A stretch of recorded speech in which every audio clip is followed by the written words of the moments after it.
Good afternoon, everybody, and welcome to the September meeting of the Authority.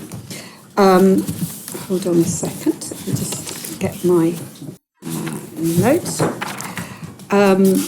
We have apologies today from Tim Child, from Zeynep Gertin, to whom we send many congratulations on the birth of her son. And I think there's a card, for those of you physically in the room, there's a card going round. So during the meeting, if you could quickly just append your signature and good wishes, and then I'll make sure that gets to her and so on. Also apologies from Alison Marsden and from Rachel Cutting. She's speaking at the IFFS conference in Athens. That's the International Federation of Fertility Societies. Welcome today to Tom Skrinar, who is our new Finance Director, and this is Tom's first meeting. We're delighted to see you here. And also to Ali Margrave, who, as you know, is our new Governance Manager, and this is her first formal meeting, although she's been working very hard behind the scenes for the last month or two. Welcome, as always, to Steve Pugh, our colleague from the department, and I think is Amanda Davis online? I'm not sure. No. But welcome to Amanda when she'll be able to join us hopefully next time, who has taken over responsibility from Maria. As usual, today's meeting is being recorded in the interest of transparency, and the recording will be placed on our website in due course. And we've also got our external advisors online, and they're very welcome. Before we start, can I invite declarations of interest, please? Jason, firstly. I think that's on. Person Responsibility and Licence Centre. Thank you. Geeta? Sorry, there might No, it should be the main ones. The ones that are green or the other ones? No, not the green ones, the ones that go red when you press it down. Licence holder and licence. Thank you. Francis? Trustee of Progress Educational Trust. Thank you very much. And Alison? Trustee of Progress Educational Trust and British Fertility Society. Thank you. So the first item on the agenda are the minutes of the meetings which we held. Actually, if you recall, 2 meetings in July on 12th and 17th. Minutes have been circulated. Are there any comments on the minutes? No, thank you. I will take them as read and approved. You will have seen the matters arising. There are a few, but they've either all been actioned and completed, or they're dealt with in the main body of this meeting, so I don't propose to go through them separately, if that's okay. Yeah? Okay, great. So the first item on the agenda are the Chair and Chief Executive's report, the sort of key activities that both myself and Peter carried out. Slightly quieter because these activities were over the summer period. But in particular, I referred before to Amanda Davis. She's our new DHSC sponsor. I've met with her. We've always had an excellent relationship with the department. And I think this should be no exception. Amanda and I had a really good chat, and we've agreed to meet monthly and catch up and keep in touch, which I think is very positive. Peter? Thanks, Julia. I can be very brief too, but a little bit of detail on the report. The annual report and accounts were laid in July. Just before parliamentary recess. My huge thanks go to all members of AGC who helped us in that process, and indeed to Marunki, our head of finance, in what was a particularly busy time for her, because obviously by then Richard, the then Director of Finance, had left. But I'm pleased to report that they have been laid and the accounts are unqualified, so our external observers, auditors and the National Audit Office are very happy with the accounts. Secondly, I just wanted to comment on following on from this, at the last board meeting, you may recall that I told you about a government decision in which civil servants below the grade of director had been offered a non-consolidated bonus. This was across the public sector of £1,500, and I was pleased to say that we've been able to pay that to staff, even though the money has to come out of our own resources. There was no new money. In addition to that, I'm pleased to report that the formal in-year pay settlement has also been resolved for the civil service, and this means that we got, this has to be approved by the Department of Health, and we got feedback from the department the other day that our proposal has been accepted, and that involves a 4.5% consolidated increase to all staff below the level of director. And we have also used what spare we had. I won't bore you with the details of the complicated way this works, but in particular to make sure that staff, our lowest paid staff, received the largest increases. So effectively all staff got at least 4.5%, and the lowest staff managed to get an increase, obviously all pre-tax, of £1,800, whichever was greater. And we also managed to do some work in terms of lifting up the minimums of the pay bands. So as ever, this is paying tunes with quite small sums of money, but it does mean that for our most junior and poorly paid staff, that may deliver an increase all in of around about up to 6%. Now I'm conscious with the way the cost of living has been going, although inflation is thankfully coming down a bit, there is still quite a lag on public sector wages, but this is the best pay offer we and the civil service more generally been able to offer for some years, and I hope to go some way in meeting the extraordinary efforts of the last couple of years from staff.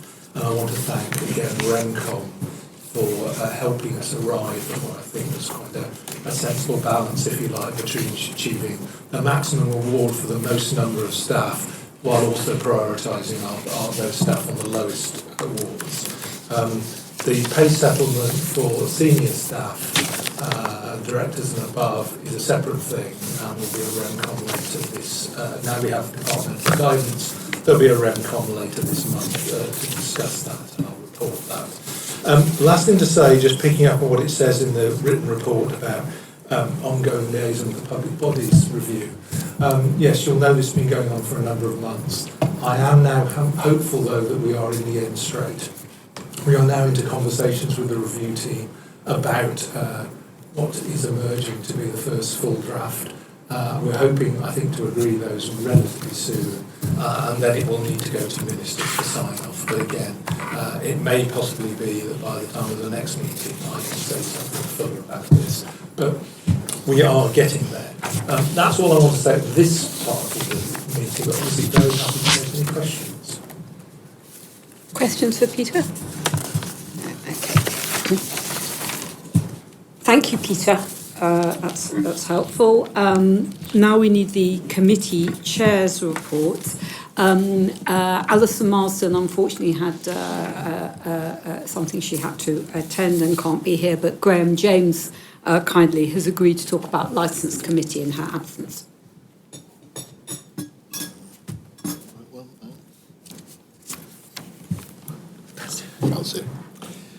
Yes, thank you, Julia. After quite an intense period of meetings of the Licence Committee and a good deal of complexity, I think we are back to a more normal and calmer pattern, I'm glad to say. I think it's worth commenting that in several cases there have been some notable compliance improvements, and that's partly, I think, due to the committee in some instances being vigorous in its response to some of the recommendations that were made, and in others, I think, being measured but firm, and in each of those cases it's led to an improvement in overall compliance, and that's also led, I think, in time to a calmer pattern of meetings, and we're back to what I hope will be normal for some time. I'd certainly want to thank both Ali for all the work that she does, but also the fellow members of the committee for going beyond what they might be expected to ask to do, because we did at one stage meet extremely frequently, and they were always willing. So thank you to those who serve on the committee. I think that's all I want to report. Thank you. Jonathan Herring to talk about Statutory Approvals Committee. Thank you very much. Yes, we've got the details in the paperwork. The committee's been working well. We've continued to work well with our rotation system, where we get slightly different members at each meeting. I'm particularly grateful to Gudrun Moore, who took over chairing one meeting when I was away. I normally use these reports to give a flavour of the kind of decisions that we make. There was one recently, which was an application to export gametes to another country, but the relevant clinic didn't have detailed information about their quality management system. And the test under the general regulations has to be of an internationally recognised standard. Our committee can give a special direction if we're satisfied that they nevertheless have appropriate management system in place. Unfortunately, through no fault of the applicants, the centre hadn't been able to supply any information. So we decided we weren't there in a position to grant the special direction. We simply had no evidence about their management decision. But I was pleased the committee then gave quite some thought into quite proactively what kind of information might they come up with. So we adjourned with a specific set of the kind of documents that might be helpful. So we did our best to be helpful to the applicants, and if they are able to supply this information, we'll be able to consider that at our next meeting. Thank you. Thank you very much, Jonathan. And Jason, I think you're going to speak on behalf of SCAC in Tim's absence. Thank you, Julia. So the SCAC discussed two main issues at the last meeting. One was the mitochondrial donation programme at Centre for Life in Newcastle, and the team from Newcastle gave us a fascinating presentation and some insight into the work that they're doing there. They will be updating us again in 2024 at our February meeting, which is reassuring. We also discussed, and it was a large topic of conversation, as you know, is the traffic light system and the new ratings under the traffic light system. I would say I think the committee worked incredibly hard there, and there were some very, very positive and constructive conversations around the traffic light ratings for the various add-ons. Those ratings will be published on the website in October 23, I believe. And I have to say credit to Tim, who did an incredibly good job of chairing that meeting.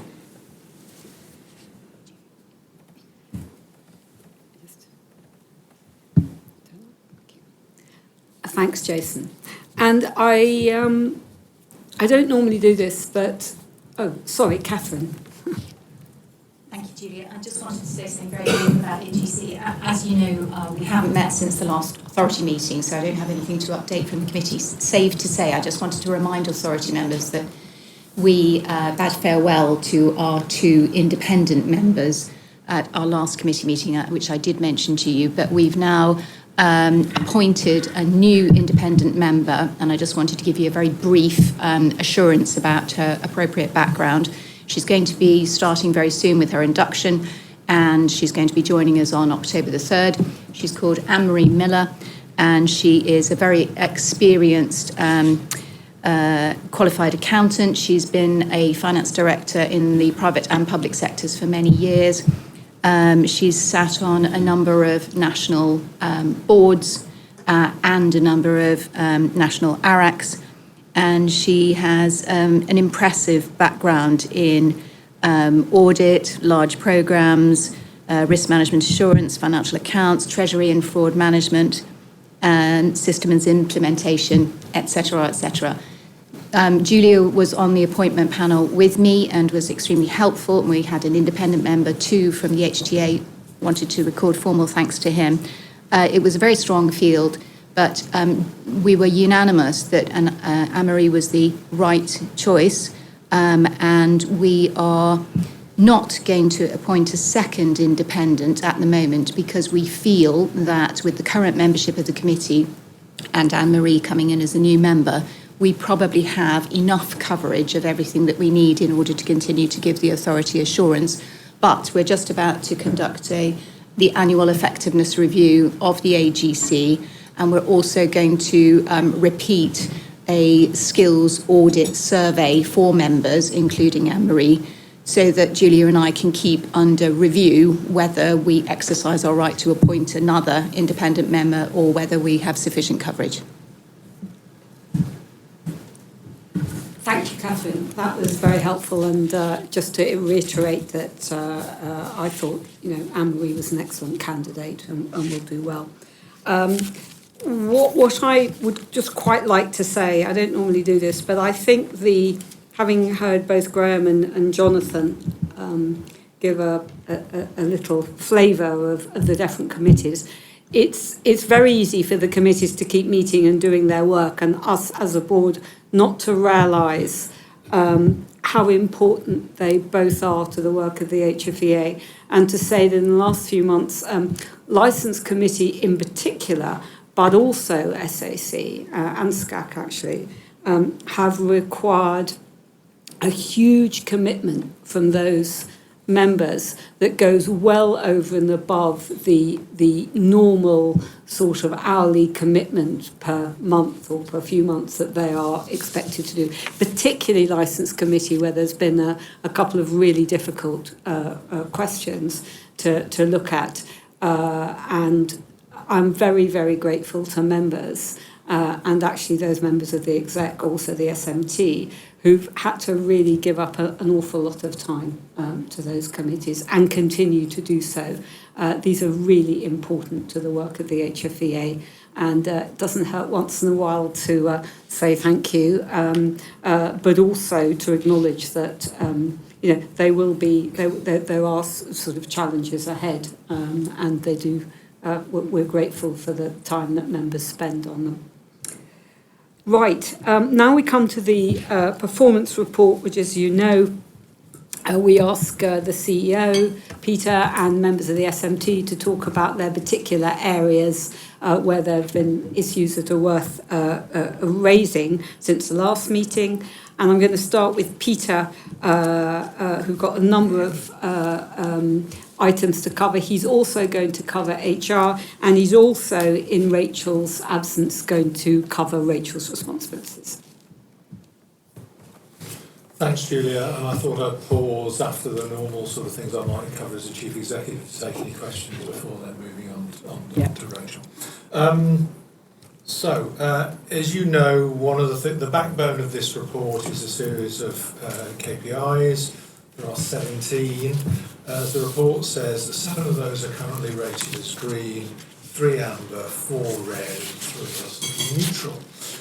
What's striking, I think, about the 4 red is a mix of continuity and change, in which we see continuity in things like staff sickness and certain issues around debt collection, and also continuity in terms of pressures on our inspection and licensing report, but some change within it. It's made a bit of inroads there, and I'll say a little bit about that as we go along.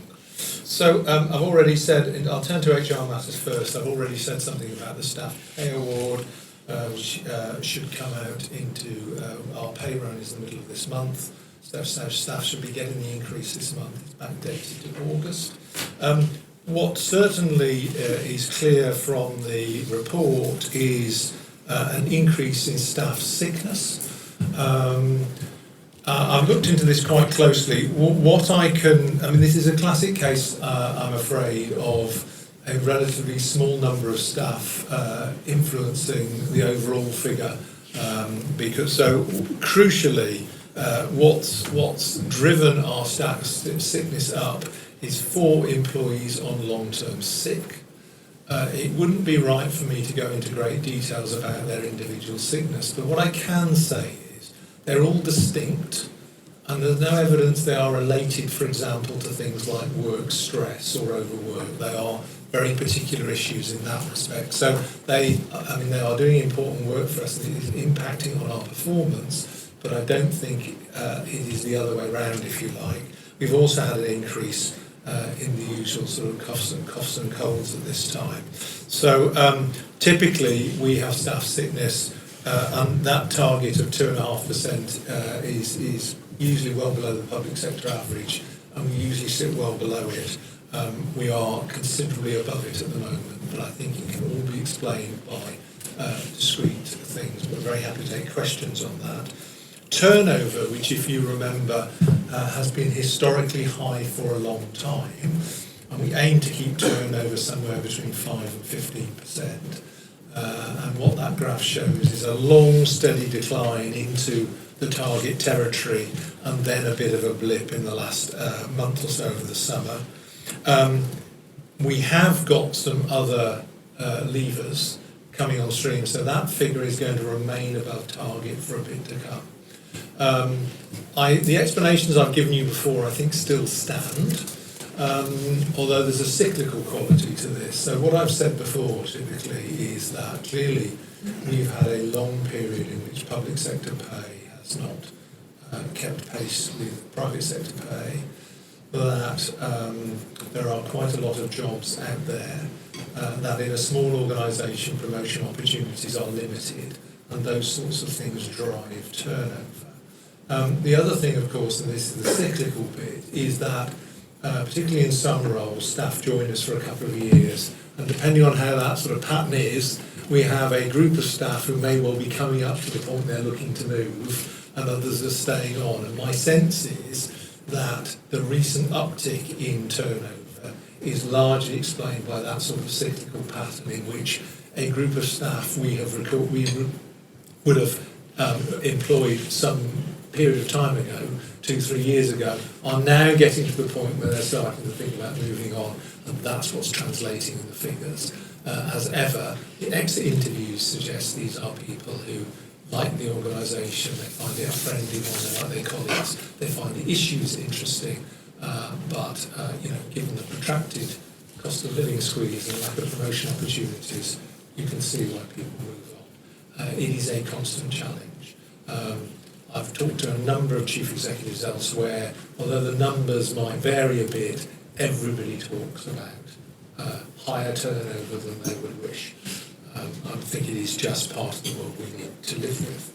And the other thing I wanted to touch on as chief executive is just on PRISM, which I normally talk about. So that's our new data submission system. We report in detail to the Audit and Governance Committee, and we'll be doing so at the next meeting. Error rate is continuing to decline, so our typical error data entry rate, it was at 3.5% last month, it's now down at 3.3%. If we can tackle some of the outliers, that'll come down a bit more still. Those clinics who use PRISM directly to enter data typically have error rates in the 1 to 1.5% rate. So it's the interface between the patient record systems that some clinics use and PRISM where the slightly higher rates are. But still, anecdotally, errors under the old system were nearer 10%. So we are in a very much better place. We still have all but 3 clinics are using the new system, and I'll be able to update AGC about those 3 remaining clinics the next meeting. We have made progress, however, on some of the allied parts to PRISM. We'll be saying a bit more about OTR later on, but one of the issues there, I'll say a bit more in a minute, has been designing new tools, new IT tools for the OTR team to interrogate the data in order to process an application.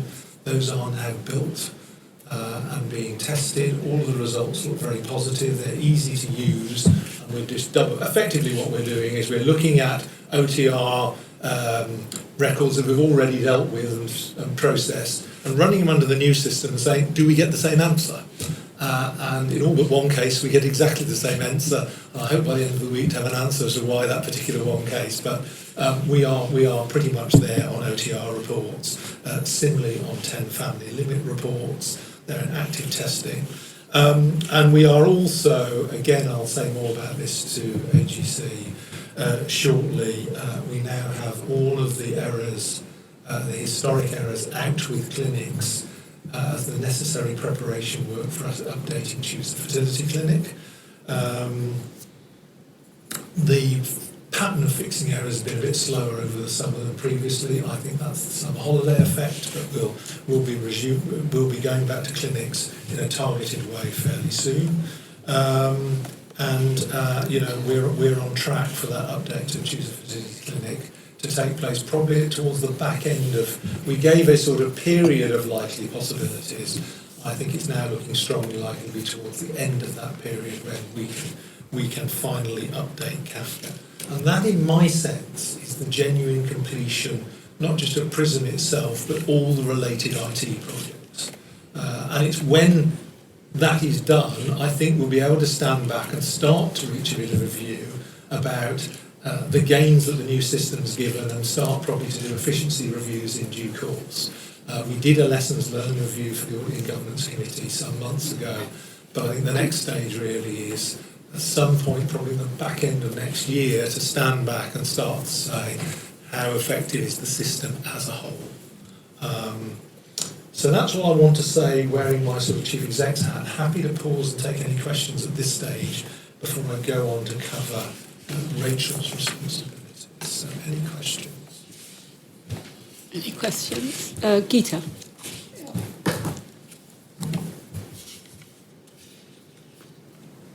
Thank you, Peter. That's really helpful. It's good to see lots of greens and very few reds. That's very positive indeed. It's just a question about the red when it comes to inspection reports going to PRs. And the inspections per month is not actually rated. Has that really affected, like, people cancelling inspections at the last minute? Sorry, Geeta, do you want to speak into your microphone? It's hard to hear. Yeah. Okay, sorry about that. I was just checking about inspections, whether did we have to cancel inspections at the last minute for clinics, particularly March and April look a bit strange on the graph. And did that affect clinics? And also the reports going back to PR seems to still remain red.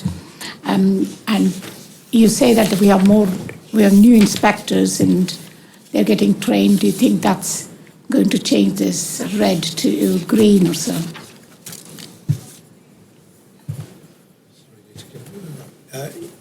Is that working? Yeah. Yes, I was going to cover compliance. So, for a period of time, we've been reporting to you difficulties with inspection. They're almost entirely related to the numbers of inspection and pressures on staff.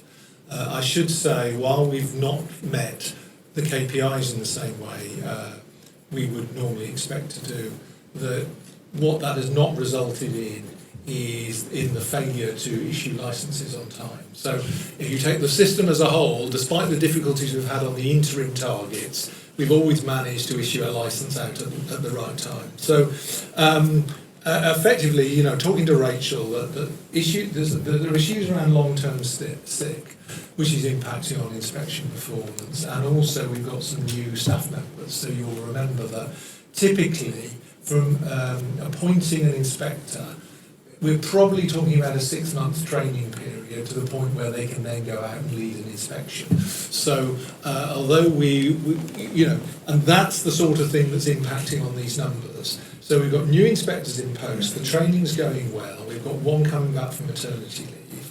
My sense is that, talking to Rachel, that we should start to see not a dramatic but a steady improvement in these interim inspection numbers over the coming months.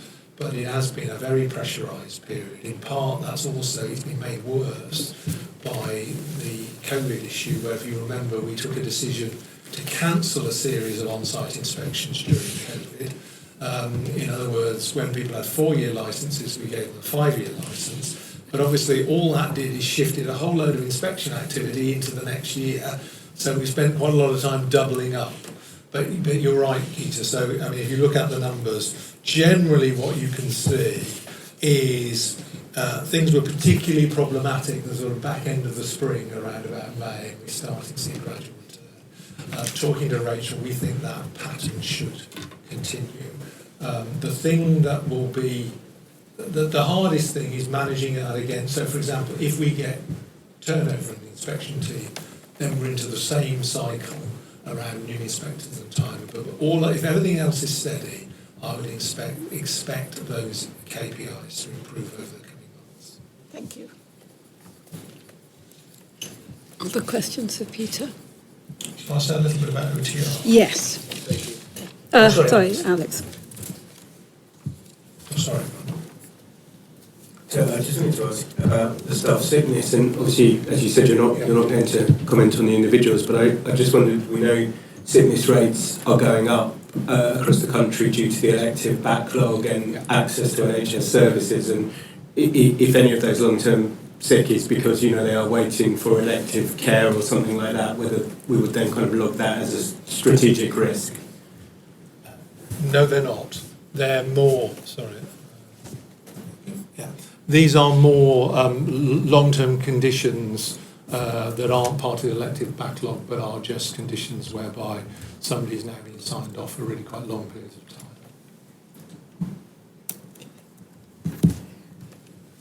time. Should I say something about OTR? I just want to say one quick thing about PRISM. I just wanted to say one quick thing about PRISM, which was firstly, given the complexity and all the issues and so on, it is absolutely wonderful to think that this is finally bedded in, and we're looking at sort of a review in, say, 12 months of how it's working. It's wonderful.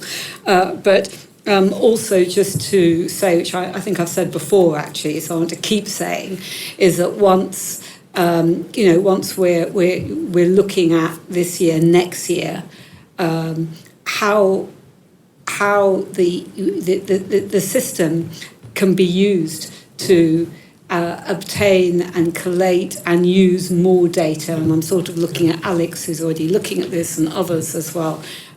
We need to keep sight on, because in a way, PRISM is an enabler, not an end in itself. And I think it's really important that we don't think, now it's all in and fine, that's the end game. Actually, that's the beginning, because having PRISM is the means by which we can do a lot more with the data that we hold. And I think it's important to remember that and to factor that into planning as we go through, the next few years. That's very true, Julia. So just remember, PRISM is merely the system that gets the data into the register. So the issue is, and obviously we want good quality data. High quality data first time means that process is efficient for both us and clinics. Yeah. And then the issue are the tools in order to extract the data from the register to do all sorts of interesting things, whether it's OTR requests, FOI requests, helping policy work, help us produce even better intelligence reports and so on. So that's you're absolutely right, Julia.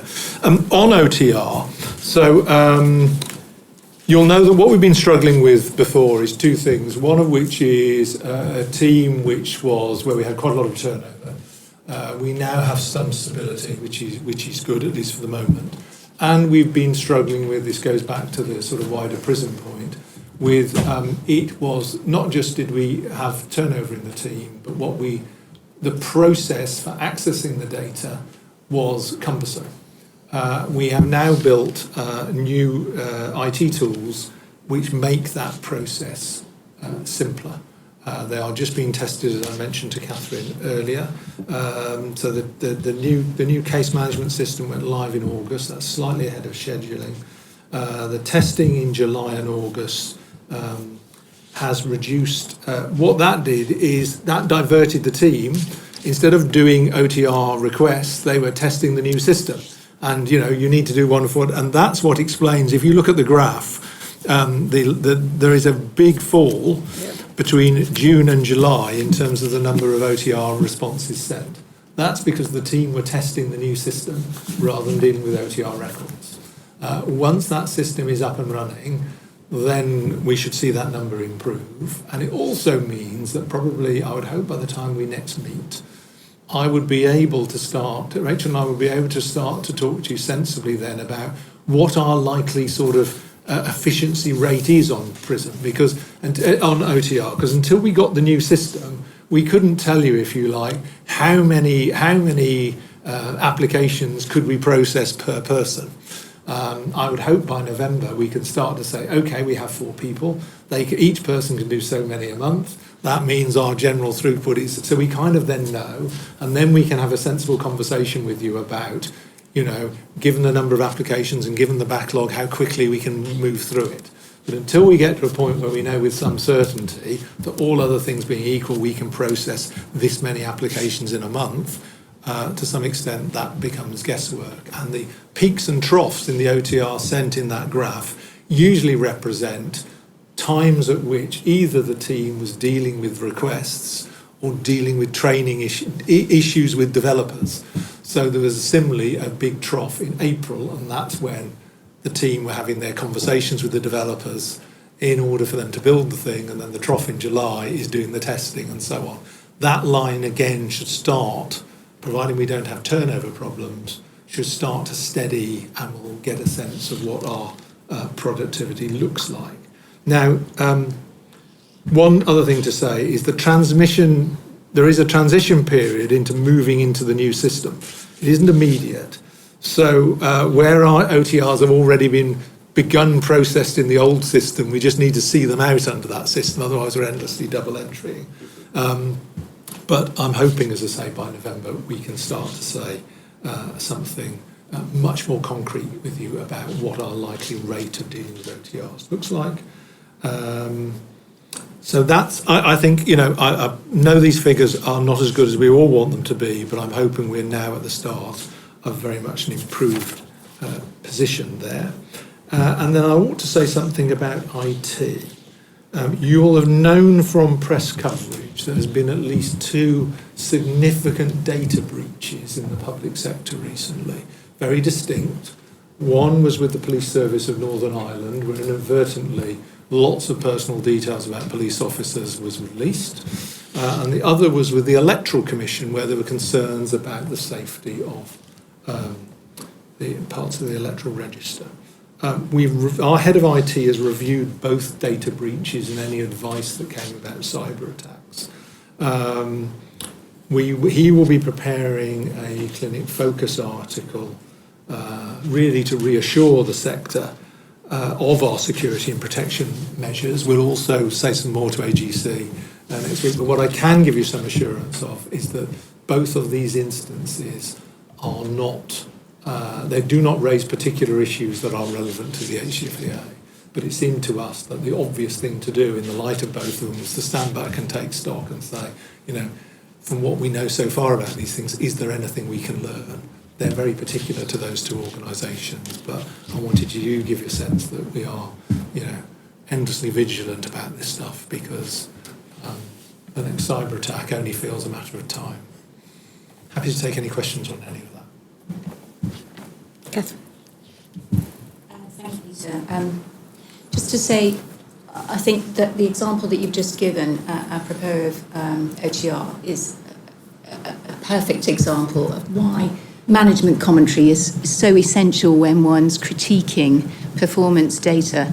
And, for my own part, I think that, bringing endorsement to management for taking the brave decision to sidetrack the OTR team into this really important testing of the IT tools for interrogation. And clearly the results have paid off.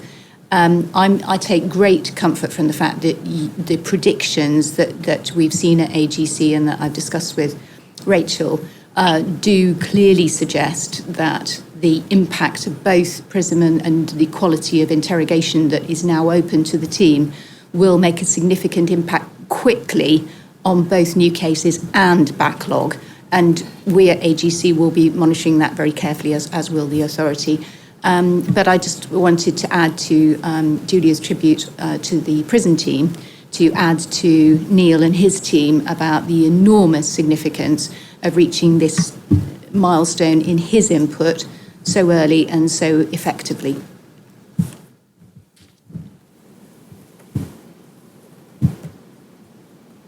Thank you.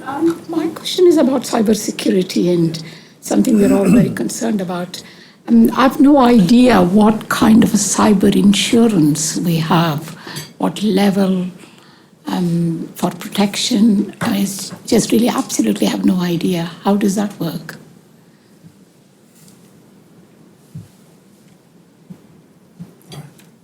The sort of core public sector doesn't really carry insurance. If things go really badly wrong, we just turn them to the Treasury. No, it's a very different. I mean, Tom, I don't know if there's anything you can add to that, but fundamentally, the Treasury is the insurer of last resort for the public sector. Yeah, Treasury manages risk rather than purchases insurance. Okay. Thank you. Any other comments or questions? Okay. Claire, we're going to hand over to you now.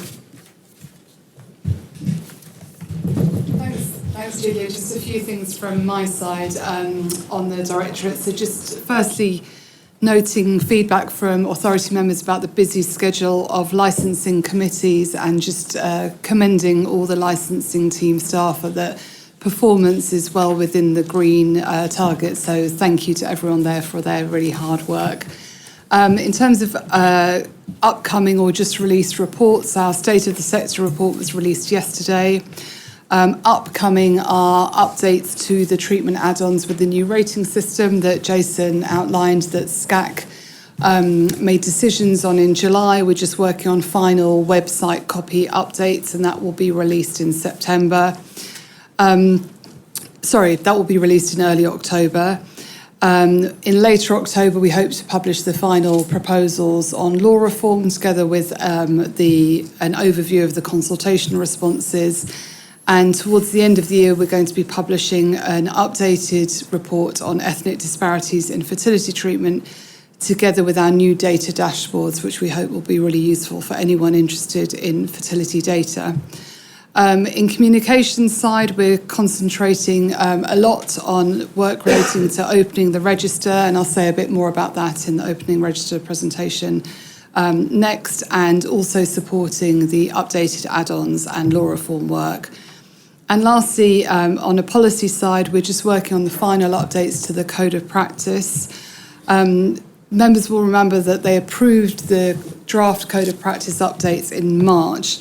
These were mostly to incorporate the change in the law in 2022 relating to storage, and the agreement at that time is that we would publish by the end of this calendar year, which we're still hoping to do so. We submitted the draft code to the Secretary of State before the summer, and we received some minor feedback which we've addressed, and members have copies of that. But importantly, there has been an updated professional body guideline on ICSI, which changes the use of rescue ICSI in certain circumstances, and particularly thank you to Jason, who I think, as well as authoring the updated guideline, has helped to draft the text for the Code of Practice to reflect that. So we hope that those final changes can be signed off and we can get the Code of Practice out as soon as is possible. And finally, we're looking ahead to the next SCAC meeting on October, as well as our International Horizon Scanning meeting next summer. And we're also keeping an eye on what seems like weekly breaking news on embryo-like models that are being developed and the potential impact that may have in future years. Thanks, Claire. Any questions for Claire or comments on Alex? You were very quick on the data dashboards, but I thanks to your team who spent an hour taking me through them, and I think Gudrun had a separate meeting as well, and just I think they're absolutely excellent. They'll be game-changing in terms of not only presenting data, but the way anyone can then kind of access that aggregated data and do their own research for it. So I think they're going to be really important for us, and look forward to them going live. Thanks very much, Alex. And we are doing a lot of testing at the moment, so we're getting lots of feedback from researchers, from clinic staff, patients, those people on our professional and patient organisation groups as well. So we should have a really good product to launch later in the year. Any other questions for Claire? Okay. Tom, over to you. Finance report. Hi. So after the first 4 months of the year, we're projecting a year-end deficit of £95,000. This variance from budget is driven by two key areas of cost growth. The first one is the one-off bonus payments to staff that Peter mentioned before. The other area of cost growth is around IT costs, particularly increases in licence fees and increases in costs for support. Income at the moment is more or less where we expect it to be. We don't really have any concerns there. So I'd say at the moment we're not in a position where we're necessarily worried. We're not necessarily in a position where we need to slow down spend. But I think at the same time we don't really have any headroom should we need to kind of manage any new pressures during the year. So I think we'll need to be cautious at the moment. We'll have to do a full review at Q2. And at that point, we should have a much better idea to see how the year is looking. Questions for Tom, comments? Okay, thanks, Tom. Okay, so now our update, which we have at every meeting, or we have had at the last few meetings on opening the register. You've had a little bit up to now. This is, as you know, a key year, and we look at each meeting on the progress and the three key elements of the project, and particularly because the first cohort who turn 18 will be able to apply to us from October. So we're almost at D-Day. After what seemingly a very long run-up. So interested to know how we're doing, and I've asked Claire to give a brief overview of our progress and obviously to take any questions. Thanks, Julia. If we're okay to move to the next slide, thank you. So just a reminder that there's three specific work streams for activity during 2023. The first outlining the future of the service, looking at the staffing levels, the structure and the IT systems supporting that. The second, looking at the future of the report service leading to an authority decision, which I'll say a bit more about that. And lastly, the communications stream.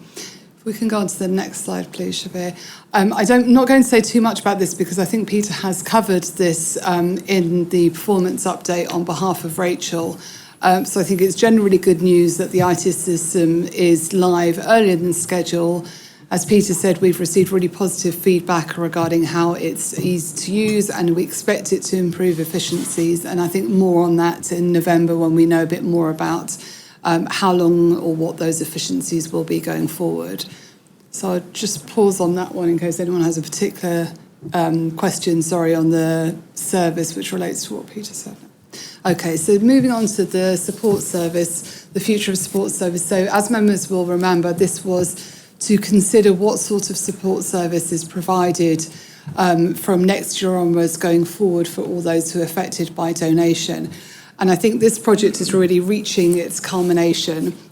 We have had a survey which just closed yesterday. We already had last week over 225 responses from a range of people affected by donation, and a really good insight into what sort of support those people would want, and even opinions. We asked opinions on what sort of costs people would pay for any future support services.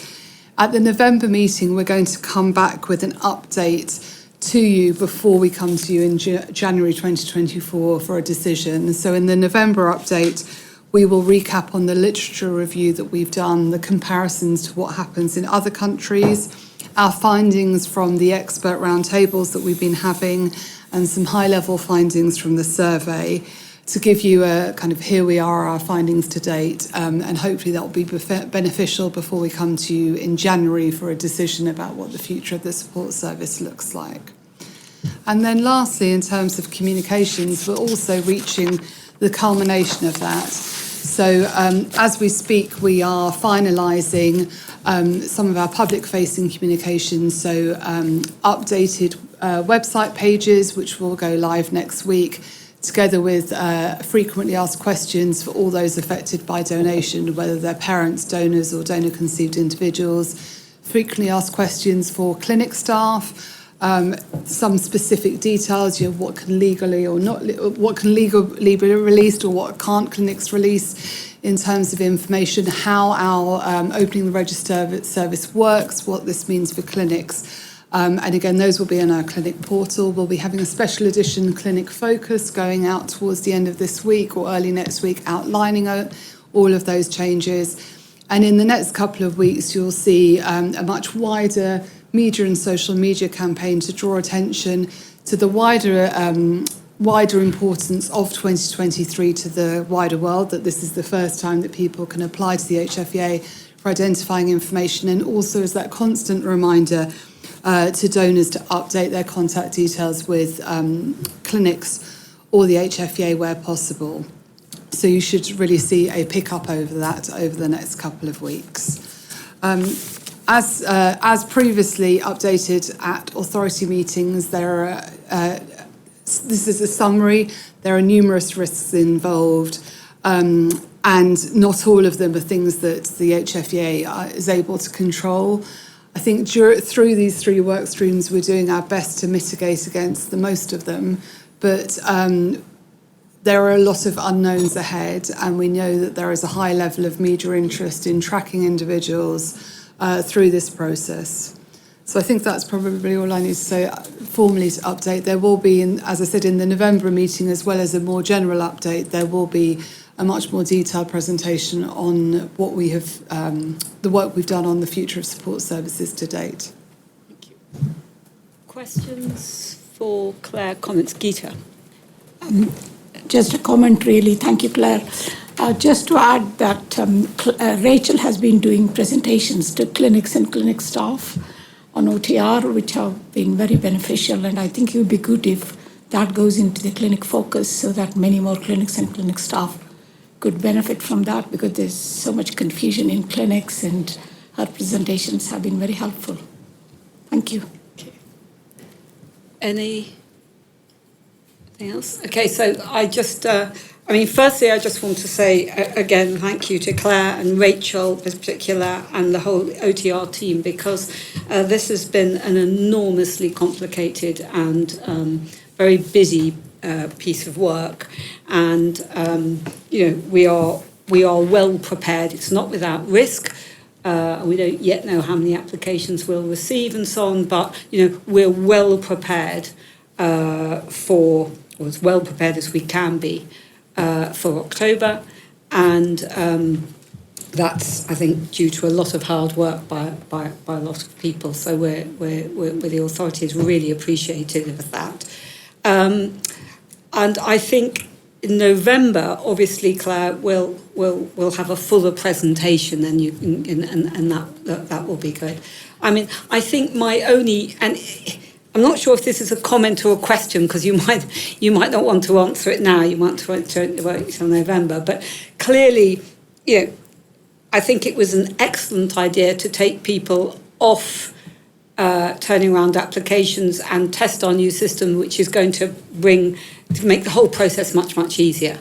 But looking at the performance report and going forward, clearly the time from an application to being received to the time it's being turned around, sort of 9 months in some cases, is a very long time for a person who suddenly thinks, oh gosh, I want this information, and then they've got to wait almost a year for it.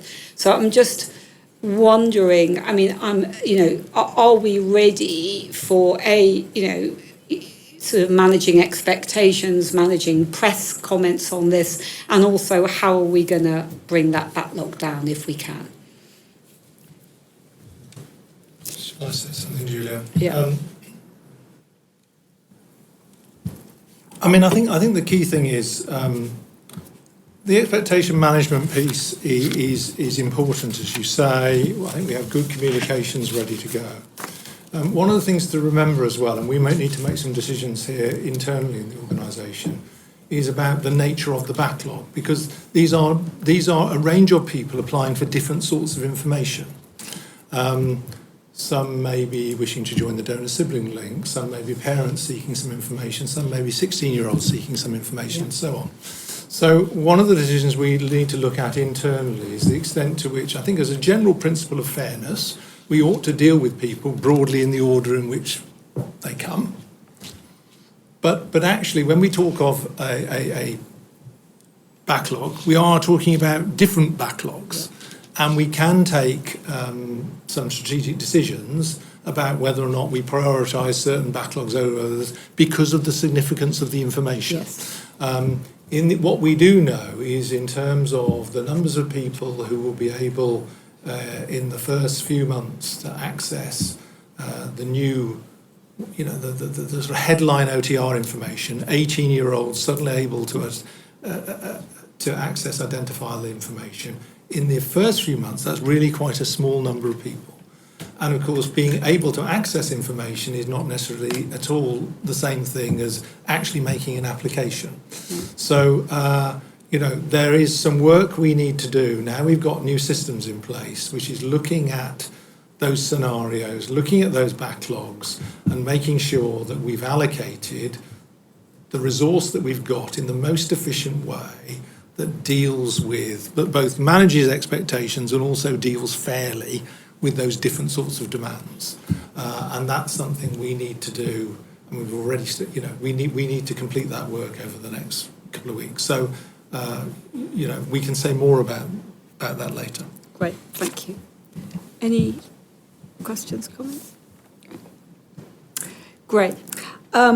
We are ahead of time, but the next item, which is our longest item and is for decision, is on the proposals for legislative reform, and we need to ask Anna to come into the Woman's On. So I'm proposing, there is a break factored into the timetable. I'm proposing we take about 5 minutes to get Anna to just grab a coffee, because I know that some of our members have to leave early, so we need to crack on. But let's take 5 minutes while we get Anna and come back here at 2:05. Thank you. Everybody welcome And I was back. thinking this is not in Always keeping to the rule that if you give everybody 5 minutes, it takes 10, which is why I didn't give you 10 minutes, because then we'd be really behind.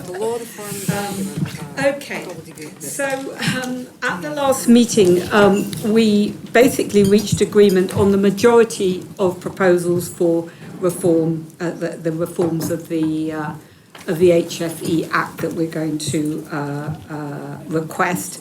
And we identified out of that 3 areas that required further work, and looking at a way forward, how we're going to deal with those. Just to remind everybody, the 3 areas are consent, release of donor information, and sort of scientific developments and innovation.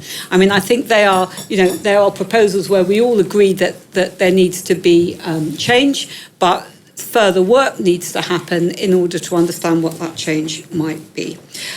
We are going to take each of those issues in turn today, and basically Claire and Anna, I think, are going to be presenting today to introduce the discussion, to give some suggestions about what these changes might look like, and invite comments. And then we'll then summarise it all and look at next steps and a revised document that we will hopefully be getting into the DHSC, yes, that's right, in October, which we've been working towards, as you know, for the last few months. So I think Claire will introduce, and then Peter, Claire and Anna will take us through the different areas. Thanks, Julia. So just to recap, so this is a further update to the one that we looked at in July 2023, where nearly all of the recommendations were considered in principle. As Julia said, although recommendations in July were discussed on those 3 areas that are outlined in that slide, there was further work to be done, with the proposal to come back to this meeting with further recommendations, which you can see in the papers. What we propose to do is to deal with the 3 issues separately, if that makes sense, so to introduce them and then talk about the proposal before we go on to the next one. Before we do that, and I'll hand over to Peter on the consent one, I just wanted to make a couple of more general points that we received nearly 7,000 responses to the consultation, and we were really appreciative of the level of detail some individuals and organisations went into to not only comment on our proposals but to make further recommendations, including enclosing their own academic published articles or other work they may have done to illustrate their points. A lot of the professional organisations took the time to either survey their members or to ask their executive committees for a great deal of input. So we really appreciate those, and I can assure both members and anyone who listens to this that we have read every single one of those nearly 7,000 responses and considered the points made in a great level of detail. There are also other activities taking place externally. So the Progress Educational Trust has a conference on law reform that Julia, our chair, will be speaking at in December. And Julia is also going to be speaking at Fertility 2024 in Edinburgh in January on the law reform proposals. So we look forward to, after our proposals have been published, to a much wider sector and public discussion. And lastly, I just wanted to pause on the risks outlined in page 50 and 51 of the pack that's online and with you, where our proposals are intended to be high level, not detailed drafting. And we know that for some people who responded to our consultation, the devil is in the detail, and they found themselves unable to comment on whether these were a good idea or not. We've always said they are high-level detail and the drafting is in years to come, but that's just to acknowledge. And lastly, although we had widespread support from the consultation responses overwhelmingly for the overwhelmingly bulk of the proposals, they're not all going to be popular and necessarily received with the same support that we might all have here. And I noted in 3.4 that the authority will need to be content with the level of criticism for those that would either hope for a different proposal or outcome. So I think that's worth considering when you think of the proposals today. I won't say much about the next steps because I think those are clearly set out in the paper and we can talk about that at the end, but we should probably focus on where we are with the proposals. So if I hand over to Peter to talk about consent. Thanks very much, Claire. So you'll recall then that we had in the document you looked at in July 3 proposals relating to consent, 2 of which you were very comfortable with, one about the sharing of fertility patient data in a non-medical setting being brought into line with the way in which medical data sharing applies more generally, and the other about consent for donating embryos so that it might facilitate in the future research embryo banking. That left a more general concern, which we and many people in the sector have, which is that consent in this area of medicine is just very complex. And one of the difficulties here is trying to work out how much of that complexity is just a byproduct of what's going on, and how much of it actually could be simplified. So as we all know, don't we, if I go in for an operation, the consent is relatively straightforward because it only relates to me, and as long as somebody's explained the appropriate risk to me, I then decide whether or not I want the treatment. Even the most cursory knowledge of fertility treatment reveals that the consents are rather more complicated. There are, for a start, more than one person involved. You are asked to make all sorts of questions as well then, not just about the treatment you might be undergoing and whether or not the risks have been explained, but indeed what you might want to do if circumstances change. Whole sorts of complexities about posthumous consent. And because fertility treatment allows different family formations to benefit from having a child, there are all sorts of legal complexities then about things like legal parenting and the like. So one possible reading of this concern about consent complexity is just, it's a very complicated area. That's just it. That never felt like a sufficient answer. So we are searching for great. It will never probably be as simple as many other types of medicine, but it can be simpler. And the way around this that we went out to on, as you remember, on the consultation was what we described, perhaps not as accurate as it might have been, as an opt-out proposal. And this was the idea that at consultation that clearly for some people the range of consents is simpler than others.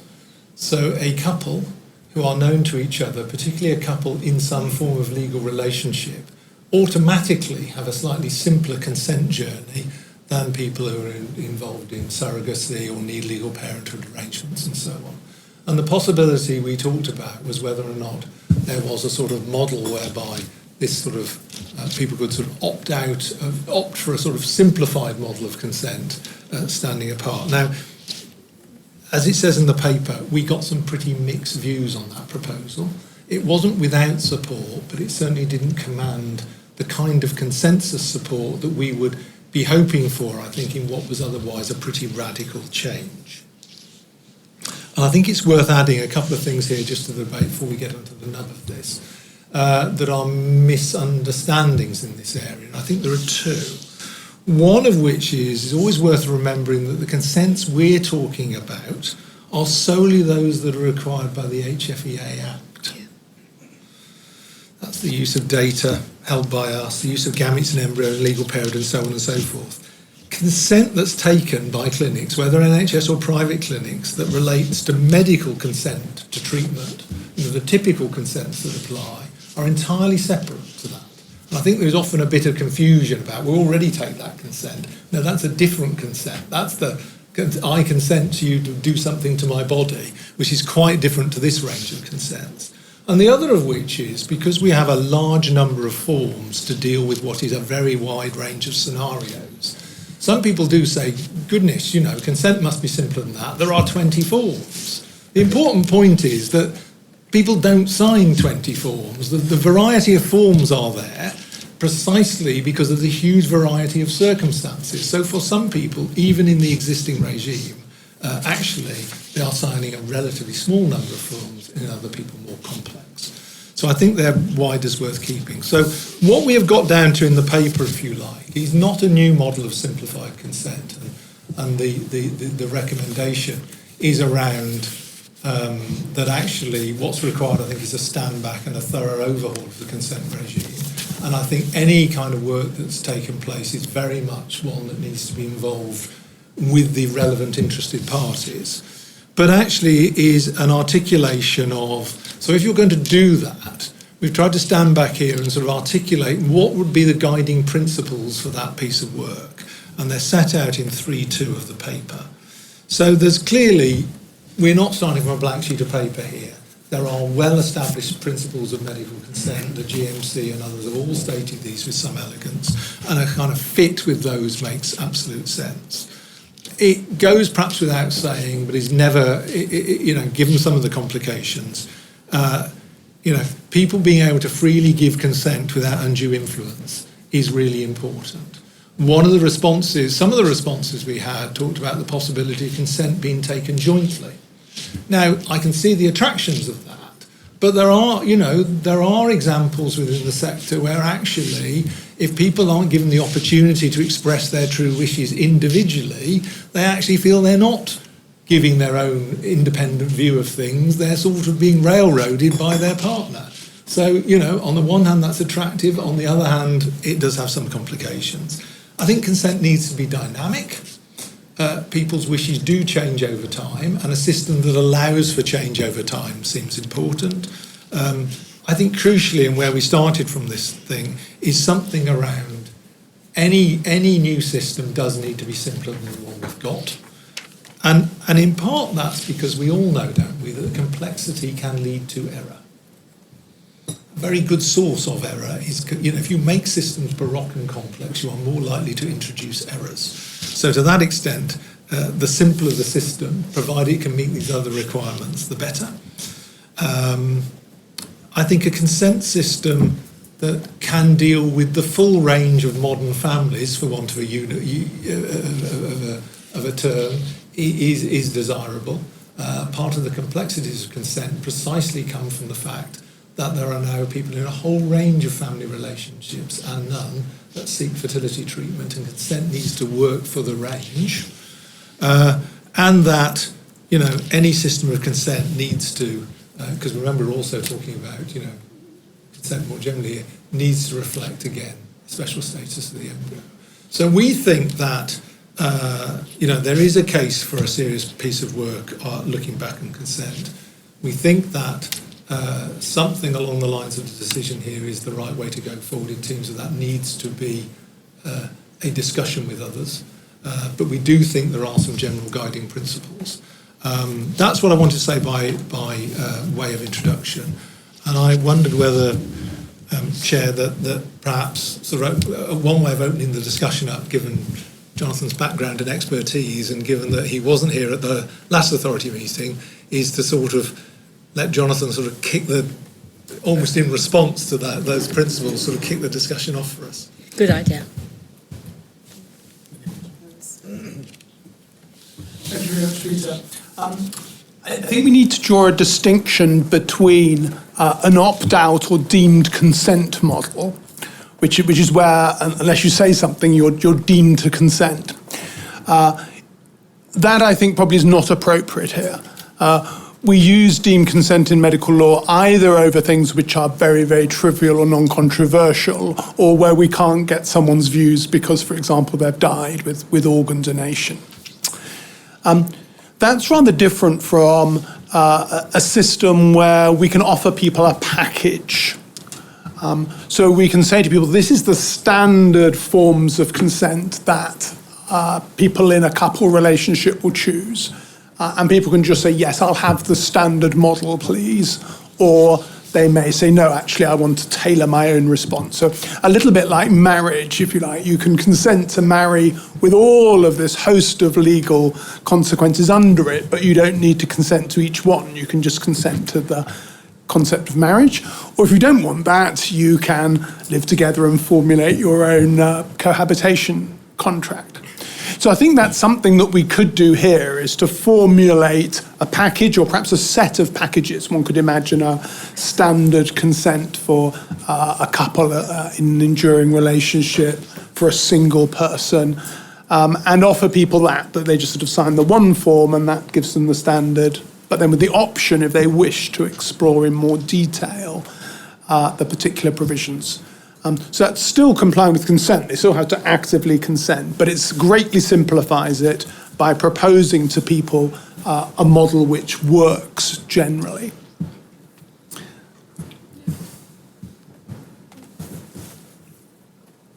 Thoughts, questions? Catherine. Thank you. I thought that these principles are brilliantly framed, and I think that they capture almost everything, or rather the one thing that I worried about whether or not it needed explicit inclusion is a future-proofing not around societal norms and acceptable units changing, but whether we also need explicitly to future-proof for scientific developments. Now, I don't think that we probably do, or I think that there could be a capture wording that doesn't need to specify specifically what we might intend. But it did worry me that there's nothing in here about the methods by which a putative individual may be created, and whether or not that does need explicitly to be drawn out. But otherwise, I thought that these principles are very comprehensive, very cleverly thought out, and the framework sounds very good to me. Gita. Thank you. I just echo that. I thought the principles, the guiding principles written here are really robust, well thought out. I think they're brilliant.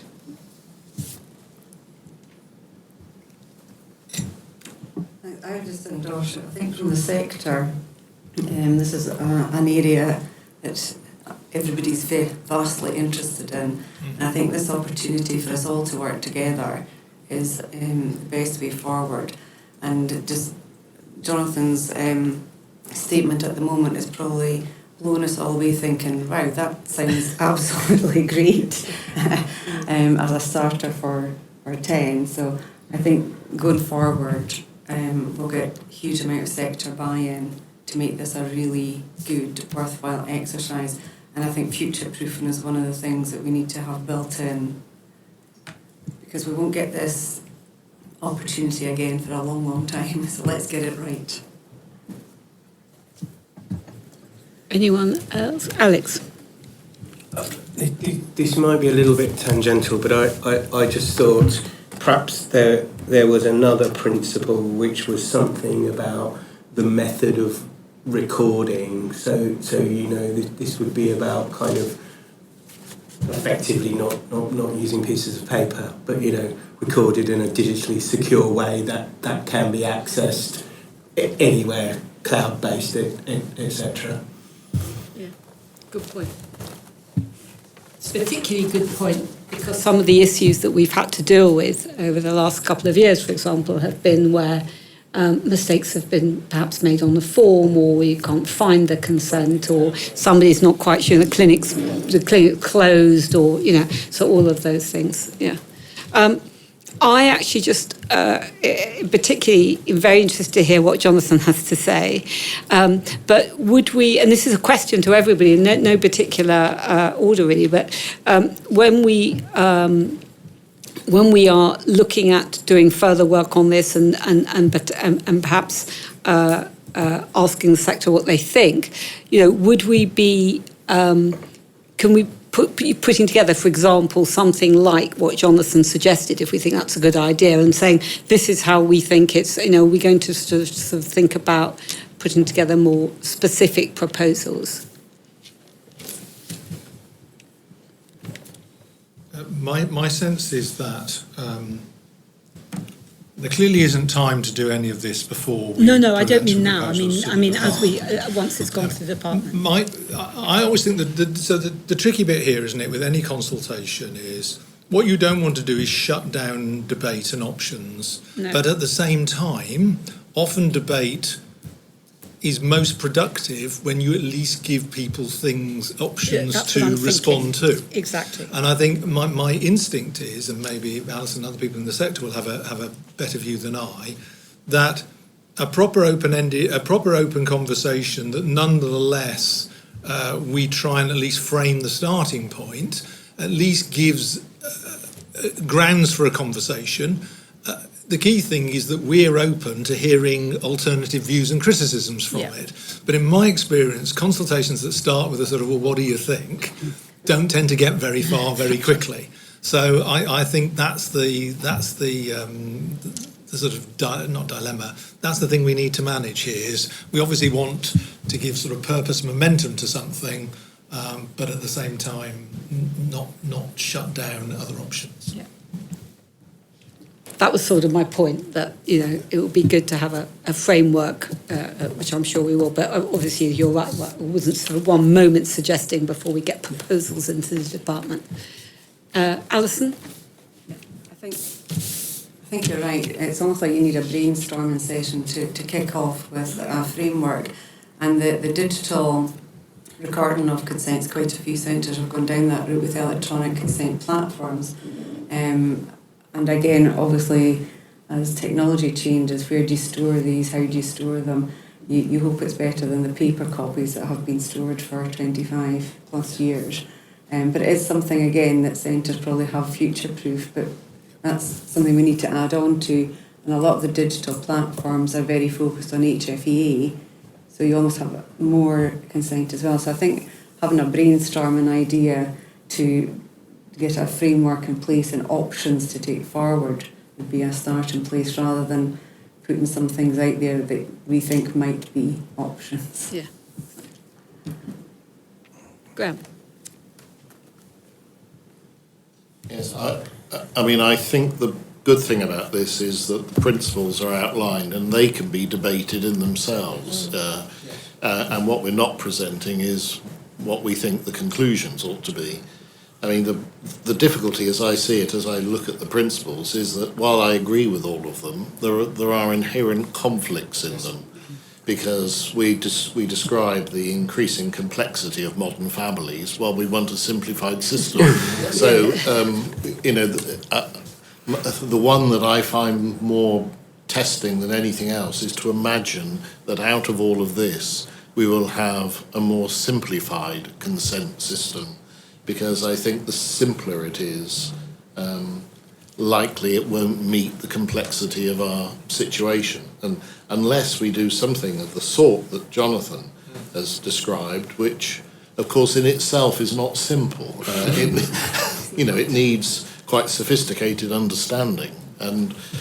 But what I sense is that having started on this process, I mean, I suppose I thought we were going to make some quite clear proposals at the beginning, and we've ended up here.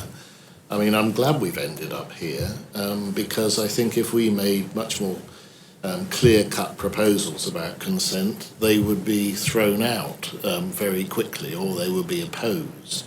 And I think that this is the sort of discussion that needs to take place, but I'm less certain I've got any idea of how we're going to end up as a result of the process that we've been through. And that's, I think, the surprise to me, but maybe it's a good one. I think you're quite right. I mean, the way I see it, and it depends how the discussion goes over time. But whereas the overall regime, with the different menus and so on, I'll put it like that, it's a bit like many menus, which in itself is more complicated. But for each individual who chooses X or Y, it could be a lot simpler. And if we get to something like that, however that looks like, that's probably actually a very good position to be in. I mean, very, very difficult to achieve, but actually it is achievable, and that could work really well. So for the individual patient, because in a way, we want it to be, everyone's saying what should be simple, but actually the most important thing is it's simpler for the patient, or for the couple, or for the people seeking consent, really, to start with. So we'll see how it goes. Anybody else? Gudrun. I was thinking a little bit of what Catherine was saying about future-proofing for scientific developments. If you imagine scenarios in the future where maybe embryos are donated for growth out of the human body for a family, or into an artificial womb, that you might need to have one of those drop-down parts of the packages, along what Catherine was saying, to include those kinds of scientific developments which don't actually include another human being having the baby. So it's not that far away. I'm not a mad science fiction person, but it's not that far away. Well, I think there is a conversation to be had over time about the duration. I mean, the problem we've got now is, one of the reasons we're looking at this legislative reform is because, the Act is 30 years old, over 30 years old, and there's been a huge amount of scientific and medical advances. The problem is that I think no one could think that this would last these changes will last for another 30 years, because the speed of change will be exponentially greater, I suspect, than it has been in the last 30 years. So we've got to think how long that, and I'm not saying, I think that's a very good point, but I think one of the things we'll have to think about is how far in the future do you think that we can look with this, and what's the longevity of the changes we're making now, given that the speed of change will be probably a lot greater than it has been. So it's a really good point. Okay. Anything else on consent? Great. So now I think I'm going to ask Claire, actually, to look at the second issue, which is release of donor information. Thank you. So just to recap the July 17th meeting when the authority last looked at it, the authority recommended that to truly future-proof the Act, there should be effectively the complete removal of anonymity, but with consideration of how that could be implemented over time. So in the time since July, what we've set out in the paper is some further thoughts in terms of, again, principles and also further considerations.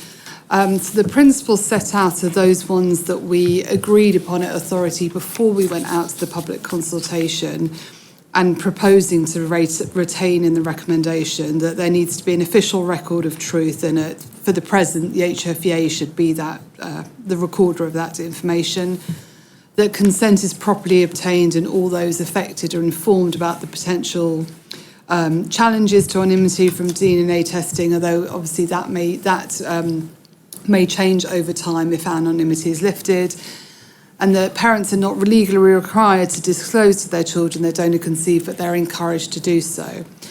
And then the next part of the paper looks at the further considerations that we wanted to address that any new system would have to consider, and the authority will have to consider. So firstly, the timing of the removal of anonymity. So there's any range of options that authority could go for. So you could, for example, assume that the law may be changed, say, in, 2 or 3 years' time, and from that date, anonymity is effectively removed, or you could say in 5 or gradually over 10 years.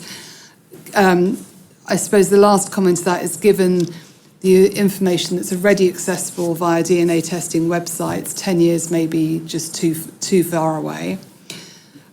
We also talked about the timing of when information can be requested. So importantly at the moment, and we said this in the July discussion, the rights to information currently sit with the child as they become an adult at 18. They're the only people who can apply for identifying information. Any change to that system where parents are able to find out the donor's identity, and there's a question of when that they can find out, removes the right of the information from that child or young adult to the parents. There's also consideration of when information can be requested. So we didn't consider, or we haven't considered this stage, where a fully identifiable system which exists in other countries where you can find out the donor at the time of selection, but considered it more in line with what's at present, where parents at present can apply to the HFEA for non-identifying information about their donor after the birth of a child. And about a third of all applications at the moment to our OTR system are from parents. And so we reflected that we thought that would be the appropriate time to apply for that information. There's some further discussion that would need to be had in due course about access to the donor sibling registry. And this is something that we received a lot of comments in the public consultation about access to the donor sibling registry for the genetic children of donors. And lastly, we haven't discussed this at any length at the authority, but we did receive some feedback in the consultation, and we expect it to be the cause for this to increase about the retrospective lifting of anonymity, as has been done in other countries. And to date, the authority has taken the view that the consent that donors provided at the time of donation should be respected, and that it is not, I don't know what the word is, it is not expected that there would be a retrospective removal of anonymity. So the proposal is that, we can go back to the slide of the proposal. If you go back one, Shabir. That the HFEA recommend the removal of donor anonymity from the birth of a child, but before any change of the law is implemented, there needs to be in-depth discussion with all those involved. That any new system has the following principles, which are on the next slide, which is that there should be remains a record of truth that the HFEA holds, that consent should be properly obtained, including the potential challenges to anonymity from DNA testing websites, but recognising that at some stage in the future, if the law is changed, that middle bullet point would no longer be applicable. and that lastly, parents are not coerced in terms of disclosing to their children they don't conceive, but they're encouraged. And that if this proposal is adopted, on the last slide, that these are consequences that need to be fully considered over the next period of time. Thank you. Francis, and then Jonathan. Thank you. I support these proposals, and I think the paper we have has been very well written. My only comment is that in terms of the timing of the removal of anonymity, I think we probably need to do that sooner rather than later, if only because the very widespread use of over-the-counter DNA testing means that all sorts of things are unravelling without any of the sort of support systems and information that we might need to see around that. And even 5 years seems a very long way away to me. I agree that for donors who've given in the past, I think we should remain with the consent that they gave at the time unless they wish to choose that. For donors who are offering to give their gametes now, I think as soon as we can, if we're going to make this change the consent they give at the time of donation, the better, because it will avoid a number of problems for quite a large number of people, both potential donors and potential donor-conceived individuals.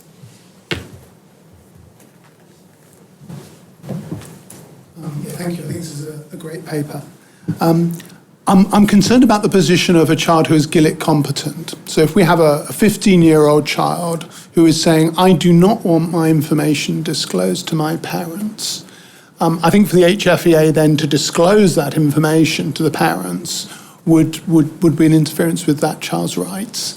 There may be limits as to what the law can do to stop the parents finding out who the donor is, but that doesn't mean that the HFEA, for example, should actually facilitate parents having rights in that situation. So I'd want to add into this proposal protection for children who are Gillick competent to be able to object to the disclosure of information, or perhaps that their consent to be required before parents are given the information about the donor.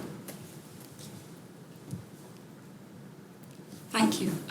That's a good point. I'll think about it. Peter. I mean, Jonathan makes a good point, and you know, without having thought it through in any great detail, we could facilitate that quite straightforwardly. So remember, any proposal would still assume we hold this data, and that we don't release it until somebody makes an application to us. So I think if I understand Jonathan correctly, what he's sort of saying is, in those years, say between 0 and 14, the law presumes that parents act on behalf of children. So in that period, a parent could write to us seeking that information.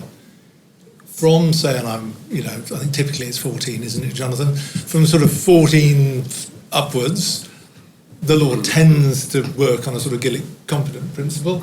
And given that we know what age the children will be, because we hold all the data, we could easily make it a requirement of a parent making an application of, say, a 14 or a 15-year-old to also demonstrate that that child is comfortable with that application. I mean, you know, one can manage an administrative procedure, given all the information we hold, which ought to facilitate the kind of concerns you're thinking of. Yeah, I think that's an easy way to deal with it. I'd put it much lower. I'd be very worried of a 12-year-old. Right, wherever we draw the line, but you know, yeah. So I'd put it more like 10 or something. Okay.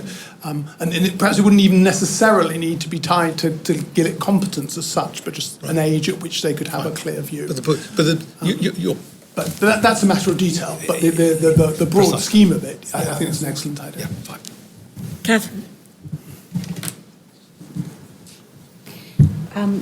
What I think is underlying Jonathan's very good suggestion is a position that I would also concur with, which is that what is the purpose of the removal of the anonymity? It's got to be principally for the child. And this is why I'm deeply disturbed by any suggestion, not that it's here in the proposal, I mean, it's discussed in the paper, but not in the proposal to us, but I'd be deeply concerned about anonymity being removed either at the point of donor selection or during a pregnancy, not least because with the exponential growth of social media, it would be far too easy for either to fall down the slippery slope of designer babies much more than the kind of information which is available now to those seeking donor gametes. And equally, it would be deeply concerning what actions may be taken during a pregnancy on discovery of certain things about a donor. So, I think that for all those reasons, it's absolutely right to stick to our firm conviction that this must be something that's principally for the benefit of the donor-conceived individual. Alison, and then... I think I have to remember in the UK there's a severe shortage of donors, both sperm donors and egg donors, and a lot of donations have been brought in from overseas. So I think before we rush forward, and I understand what you're saying, Francis, about removal of anonymity sooner rather than later, I think there's a big piece of work to be done to get the public to understand more about the donation and what it actually means and how to do it, rather than rushing in and thinking about removal of anonymity, thinking about the child that's been born.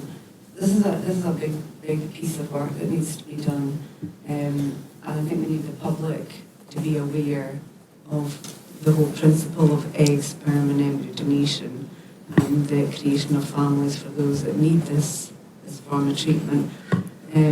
So I think, although we do want to get there, we have to do this piece of work quite sensitively to encourage donors to come forward with this mindset, because obviously we've come a long way from total anonymity, and that has taken a long period of time to build up.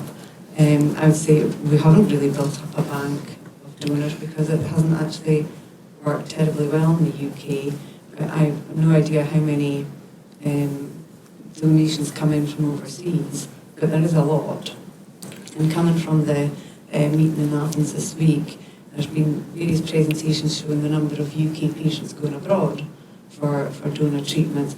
So I think we have to really get a good piece of work round about building up in a public eye that this whole concept of donation, removal of anonymity, and making it more in the public sector before we jump into putting a timeline on it. I think it's so many different strands of this project that we need to put in place. Lots of hands. So Christine first. Thank you. I think generally, yes, I really support these proposals. I just really have one small question about the fact that children are not legally entitled to know that they're donor conceived, and I wonder why that is, because I would think they should have a right to know.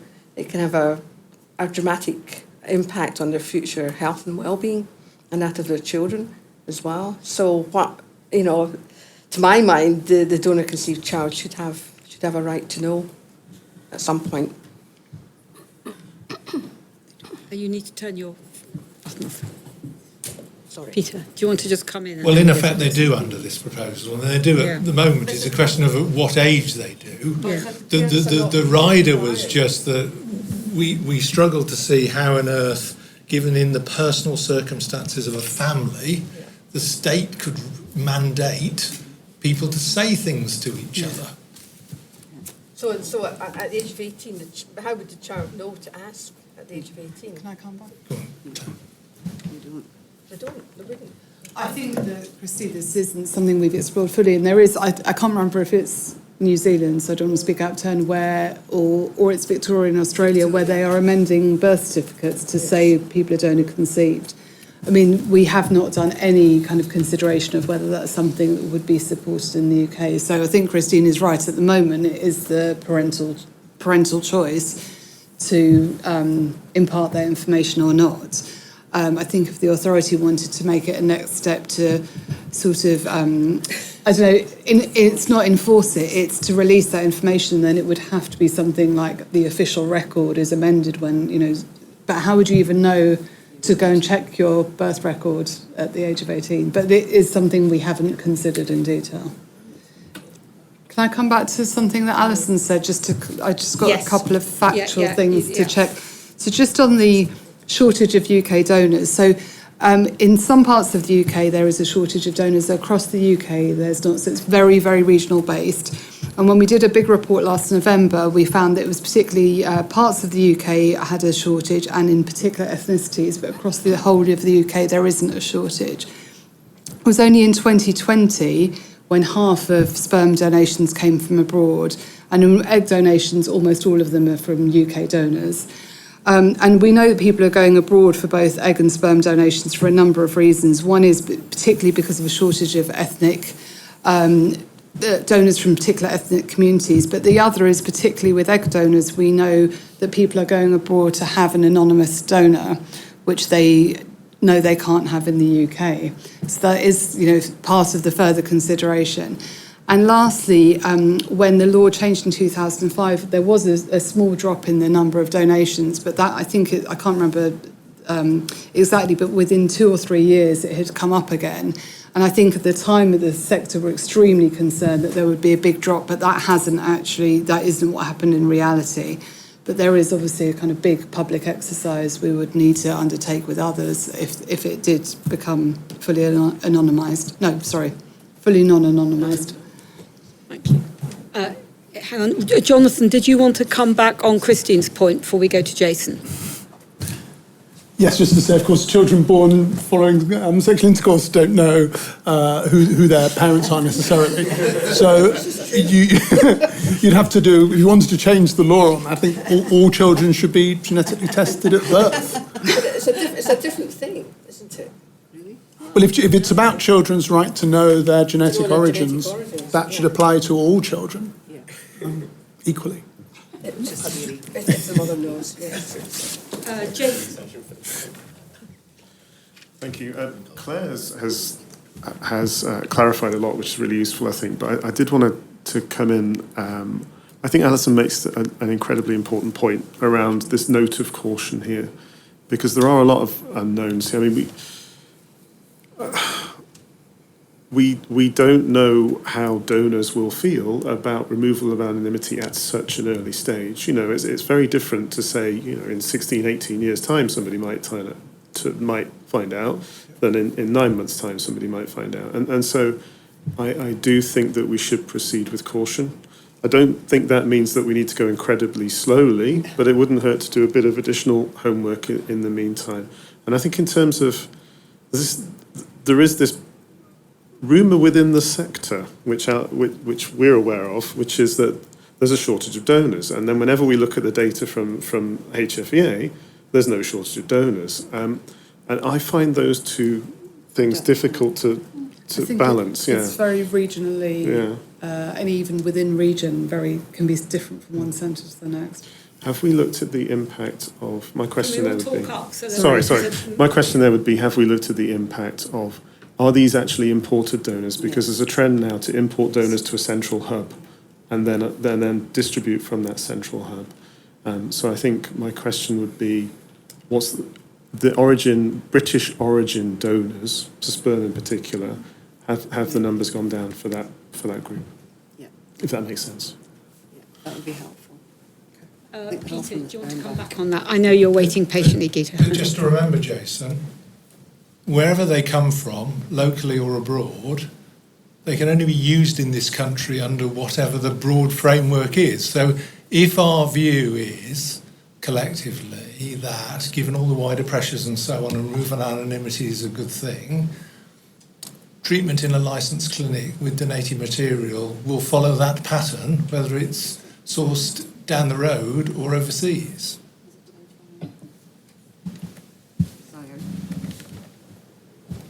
Sorry, I've been a bit really. Does the 10 family limit relate to those that are imported, or is it a 10 family limit once they've been imported into the UK? I've had various different feedback from that sometimes it's used overseas, and once it reaches a certain number overseas, it can be imported.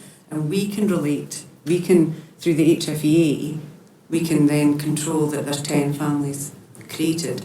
But we actually don't know. We can take the word of the centre, but we don't actually know. Is that right?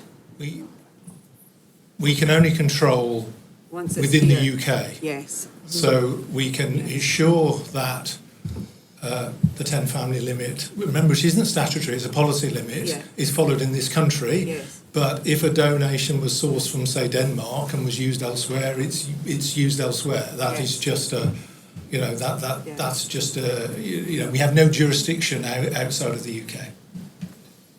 Which again is why I think we should really focus on building our own UK donors and get buy-in, because then, as you say, it's a 10 family limit guide, but that was quite important when we brought that in, to have that. I think it reassured families as much as anything else, but it is out with our control if we're buying it in. Yep. Yeah. Gita, you've been waiting patiently. Thank you, Chair. This has been an excellent discussion. And as a clinician, I agree with what Jason and Alison are saying. It's about shortage of donors that I still find it difficult, because I think, Peter, it matters whether, although it's used in the UK, whether it's a UK donor or you're bulk buying from another country, because we need to have UK donor base, particularly from 10 family limit and other. We need to have our own donors, and I think, and we think actually overall there has been a drop in donor numbers since the law changed. And I'm particularly thinking from the point of view of Black, Asian and ethnic minority patients. Correct me if I'm wrong, Claire, I think the donor numbers dropped from BAME community in the UK since the change, and a lot of couples and women are going abroad for anonymous donors, and that seems to be a fact. And that, I think, is reflected, because we don't know those numbers, that we are seeing lower numbers of Black and Asian patients using donation in the UK when in our own ethnic disparities report. That's because they're going abroad. So we need to proceed with caution. We need more homework, as Jason put it, and think of these consequences. I mean, I support the proposal, but there are these issues to be considered. Thank you. Claire. I don't have the numbers, Peter, off the top of my head about whether the numbers of donors from ethnic minority communities dropped with the change in law, but the numbers are very low in general of both sperm and egg donors. I mean, I think that what particularly Gita and Alison and Jason have touched upon is some wider discussions that are ongoing both within the HFEA and within the sector about the use of overseas sperm and egg donors, particularly sperm donation, and the availability of sperm donors and new sperm donors in the UK. That's something the HFEA doesn't really have control of, and indeed there was a Scottish Government-funded campaign recently to encourage new egg and sperm donors. I don't have the data, but I understand it wasn't as successful as it meant to be. So I think that's probably something to talk about another day. I suppose that given all that, where does that leave some of the principles? It sounds as if the proposal about working towards the removal of donor anonymity is generally agreed. But in terms of the principles, I think there's a question mark about from whether, if parents have not found out at an early stage about who their donor is, that there's a question about what the child's rights are in that. There's a question about, sorry, Christine, your question about what rights, how does the child find out if their donor conceived if the parents don't say anything?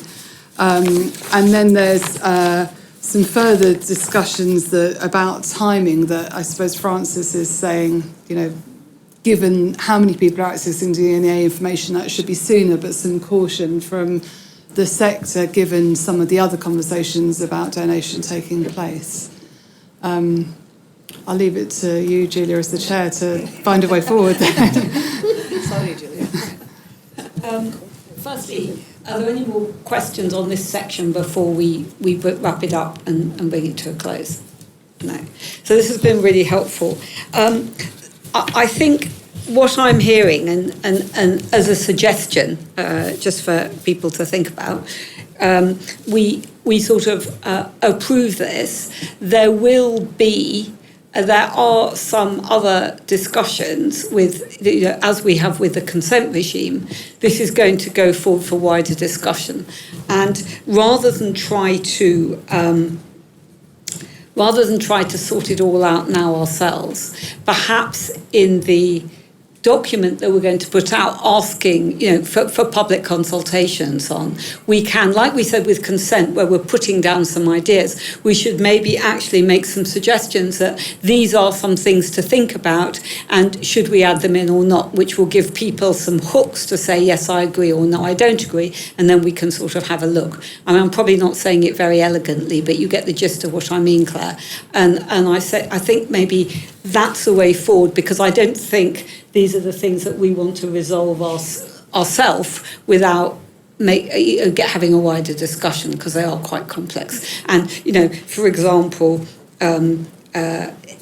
other experts, I can think of people we work with, Jonathan, who you might want to discuss further some ideas about capacity and so on, or competence and so on, that we might have a wonderful wider discussion rather than do it now. Would that work for everybody? So we broadly agree, but then knowing that we're going to outline some of the ideas in the public consultation. Okay, fine. Lovely. So the third element is Anna. It's me, I'm making notes. Oh, you're not making notes for me. No. Oh, fine. Thought I'd missed something. No. The third element is Anna Holgarten, who is here, who's going to open up the discussion on scientific development and innovation.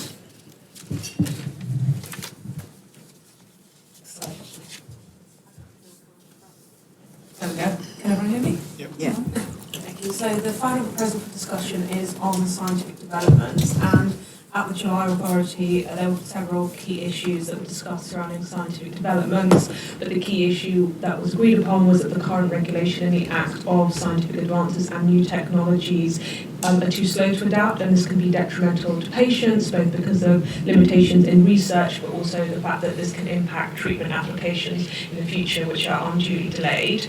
So at the July meeting, it was agreed that it would be beneficial that the HFEA could regulate scientific developments with more flexibility. Given that we work in a moving area of science, we wanted to note that not only is this a fast-moving area of science, but that the breakthroughs that are taking place in the sector are very significant, but also they're being publicised very widely. So, for example, last week there was news that the Weizmann Institute successfully used naive stem cells to create human day 14 post-implantation embryo models, and this received very significant coverage, including in the BBC, so there's very widespread discussion of this in the media. And in addition to this, it's also a very sensitive area, and this was demonstrated by the large number of responses that we did receive to the consultation, who were broadly opposed to embryo research generally.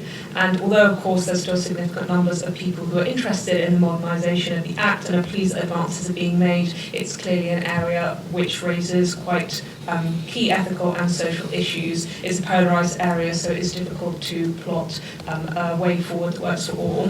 The proposal for discussion and approval in relation to scientific developments is as follows. Have the previous slide, please. Which is that the HFEA recommended the Act should be amended to be future-proofed so that it's better able to accommodate future scientific developments and new technologies, and that ongoing policy work should take place with the relevant interested parties and professional bodies, scientific researchers, patient groups and licensed centres within the fertility sector to agree a set of regulatory changes to address the challenge posed by novel scientific developments. As with the donor information and consent, we have also provided some principles that are advised for any new regime to be discussed today.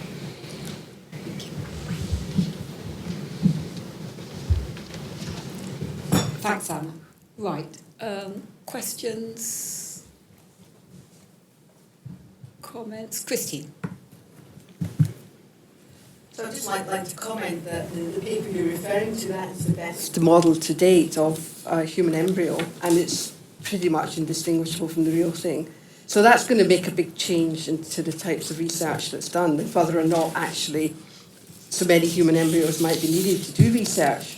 But then it becomes ethically extremely difficult when you have something that is essentially a human embryo being cultured without any regulation for quite a long period of time. So I think this is urgent. The pace is incredible that these models are coming out every week now, and they're just getting better and better, and they're being done all around the world. And none of this has been done actually properly in the UK. So I think it's going to be quite interesting. But I think there's a lot of concern here that these can. You can essentially make a human embryo from a single person, because you can take their cells and turn them into egg and sperm, essentially, or make an embryo just out of reprogramming them. So I think it's very concerning in terms of regulation, but fascinating, exciting. So, yeah, Alex. I agree with Christine, and I agree with the proposal. I just wondered, again, it's a slightly different principle, but I just wondered if we should outline a principle around, before we do anything else, the treatment is considered safe, or just something, something very basic at the beginning.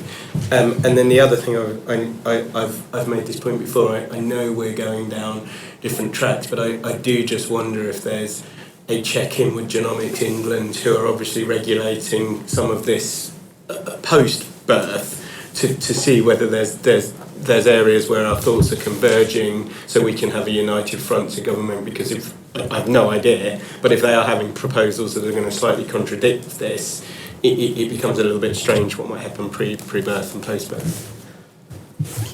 It's a good point. Anyone else? Just going back to Christine's point,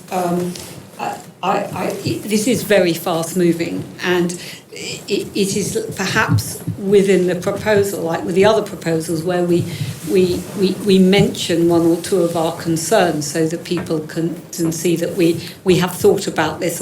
One of the things that irritated me somewhat in the BBC News, one of the BBC, I think News at 10, when they reported the Weizmann Institute model, was the final comment was, the regulators are playing catch-up. Well, we're not playing catch-up. This hasn't happened before for us to do it. So I think it's important that perhaps we mention, within the proposal document that's going out for public engagement, these sort of ideas are at least mentioned. However, I think we need to be very clear that, for example, with the Weizmann team, although I'm sure other teams are doing it, they made it crystal clear that this was, a long way, this model was a long way from ever being able to, it could not be a baby, it could not be implanted in a human or an animal, and, it really was just that, it was a model. I'm not saying that isn't the future, but I'm saying, it appears to be a little way ahead, so I don't think we have to sort of panic quite yet, but Peter. It's the important distinction, Christine's right, it's an extraordinary piece of work, but I suppose a couple of things are worth saying, just on the public record. It would be illegal to implant that embryo model in a woman. There is no evidence at the moment that it would develop into a fetus. And they are embryo-like, not embryos. Clearly, though, the pace of the work is such that those questions will become more urgent and very real. But there is something very real there. Picking up on Alex's point, I think one of the problems about safety is you then get stuck into. It's quite difficult to have particularly in a legal sense. There is a distinction between a sort of commonly understood version of safe and actually innovation. Yeah. Because the point about most new medicine is you don't know it's safe until you do it. The first open heart surgery was not safe. They thought, given the problems the patient faced and given all the work they'd done, that it was an ethically appropriate step forward, but they didn't know it was safe. And so, we found this as well during the stuff on mitochondria. Quite understandably, when we asked the public, they were interested, was it safe and effective? I think the better question is, does the evidence suggest that it's sufficiently safe given the harm you're trying to deal with? Yeah. But there is no legal definition for that. And I think the problem of having sort of guiding principles around something like safety is not that it's not self-evidently a good thing, is you end up in some very sort of fraught legal, there's a sort of mismatch between legal certainty and the reality of developing clinical practice and research, and finding some sort of way of accommodating those things, the one of which is good for public reassurance, but it sits very awkwardly with the honest reality about, new treatments, is part of the issue, actually. That's a long-winded way of saying I don't quite know what the answer is, but I'm wary of absolute discussion of things that something is safe, because I don't think that works for innovation. Totally take your point.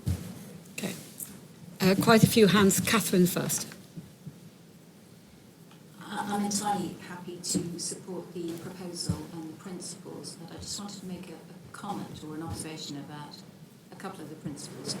I think it's inevitable, given the high degree of interest already in the latest scientific advances, and that level of interest will grow. I think it's inevitable that the ongoing scrutiny principle will not, in any sense, be limited to either what's in the press or indeed what's discussed at the executive level or at the board at the HFEA. It will also be rich subject matter for the Commons and the Lords, rich subject matter for parliamentary select committees, etc., etc. I think as a consequence of that, I think that's a good thing, and long may it continue. But I think as a consequence of that, it causes us to need to think carefully about the following principle, which is the balance of different interests. Clearly, we currently see that as something that will be an ultimate decision for the HFEA. Firstly, there may be challenge to whether or not that is the right forum to make such an important balancing decision of different and indeed violently opposed interests. But secondly, I think it causes us to reflect on the question of our own accountability. And there is periodic question as to the size of this authority. And we've always been able to give a robust defence of both the size and the composition of this authority in terms of broad set of skills, experience, backgrounds, perspectives on moral issues. And I would strongly say that if we clearly are going to, but in the framing of the proposal here, we need to keep in mind that the question of the HFEA balancing different interests accountably, we've absolutely got to hold steadfast to the importance of a really rich and diverse large board to ensure the robustness of our debate, and clearly it's always very well documented and audit trailed, but to maintain that for our own satisfaction and also as part of our accountability to the public and others. Thank you. Gudrun, and then Gita, and then Francis. I don't think it's just regulators that are playing catch-up. I think it's many scientific research groups. I also think that it's important to remember that there are different rules for working on embryos across the world. And some of the pressure to have embryo-like entities are coming in countries where they can't actually research on embryos. So we will never see anything good as the real thing for looking at the research of early developing embryos. And I think that we've got to keep that in mind, that these two sorts of scientific pursuits can go in parallel and can learn from each other. And one is not better than the other, but certainly working with the embryo itself is going to be the best source of material for research. Good. Gita. Two comments from me. One, what Christine said, I don't think they're a long way away. We hear about many of these experiments currently being conducted in many countries around the world, particularly those where there isn't a regulation or there are no controls in place. So they may not be a long way away.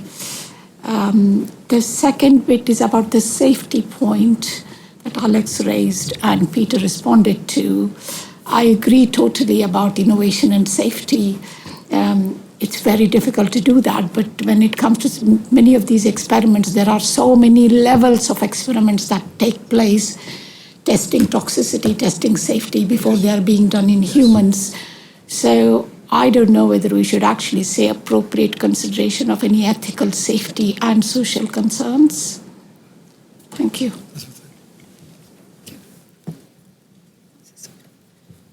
So when the scientific review committee, the fourth scientific review committee was looking at mitochondrial replacement therapy, it fairly quickly became apparent that we couldn't project that this would be safe. And so what we did was look at the flip side of that and say, is there any evidence that it is unsafe? Because clearly if that is there, then it's not something that you do. But it's unrealistic and unreasonable to expect that we can be sure something's safe until we've tried to do it. Yeah. Thank you. Any other comments, questions? Sorry. Any other comments, questions on this area? Thank you. Well, look, this has been a really excellent discussion, as always, and really thank you, everyone, for your participation.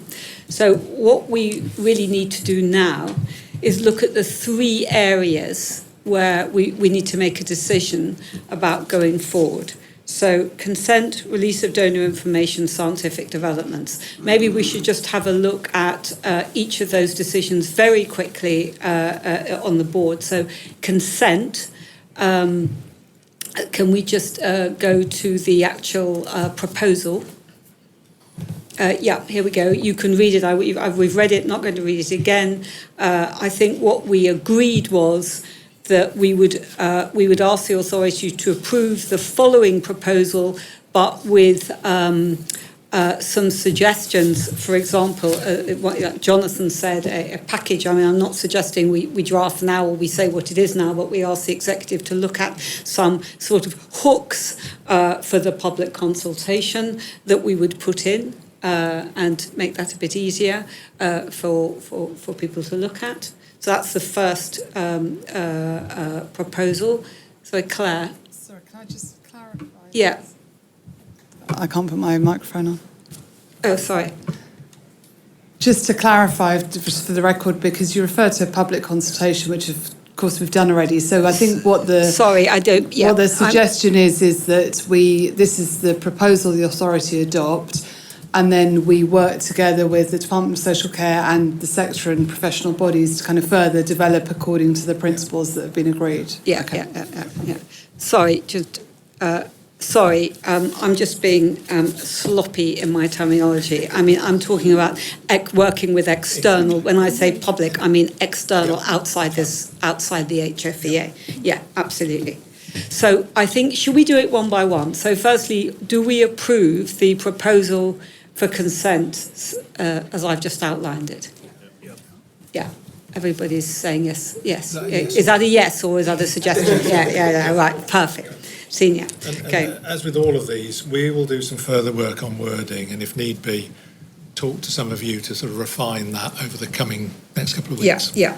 So I was going to suggest that we work. No, it's fine. I mean, I was just going to say with each proposal, what we're going to do afterwards is just, and we can do it now, is just ask authority members. Hopefully we can contact you if necessary, put some wording by you. Yeah. We can agree stuff by email. We don't need to. It can all move forward pretty quickly. So that's consent. The second one is access to donor information. Again, you can all read it. We've read it to you earlier today. Again, we have in-depth discussions with external bodies. We can talk more to you. There were some suggestions about some of the areas we might want to just add into any discussions, but we can leave the executive, put some wording together. Again, can I have just some indication of whether people approve these? Thank you, that's unanimous. And then finally, scientific developments, exactly the same. To approve the proposal, you can see the wording. It's about future-proofing the law so it works better, as we've just seen. That's pretty difficult given the speed of change and so on. We will come up with suitable wording. It may be that the wording of all those proposals are suitable, but then we go to our discussions with external bodies suggesting some of the things that we've discussed in this film. Yeah, again, is everyone happy? Yeah, unanimous, thank you. So next steps, I think, is for the exec to make any revisions they feel necessary to these proposals. We at the authority members are more than happy to be contacted, I think, for your expertise, should you wish to, with the idea that, I can't believe I'm actually finally saying this, we will be submitting proposals to the department in October. And that will be the end of part one of a very extraordinary piece of work. I don't really want to say, it's not the beginning of the end, it's the end of the beginning, but it does really feel like that sort of situation. So I think it's very good news, and really thank you to everybody, particularly the exec, for all their work on getting this to where we are now. Great, thank you, and thank you very much, Anna, for all your hard work, which has been legion on this. Right, the final item on the formal agenda is on business planning and strategy. I think Shabir and Paula, I don't know if Paula's, not Paula today. Okay, so Shabir is going to just introduce the paper, and then we can talk about it.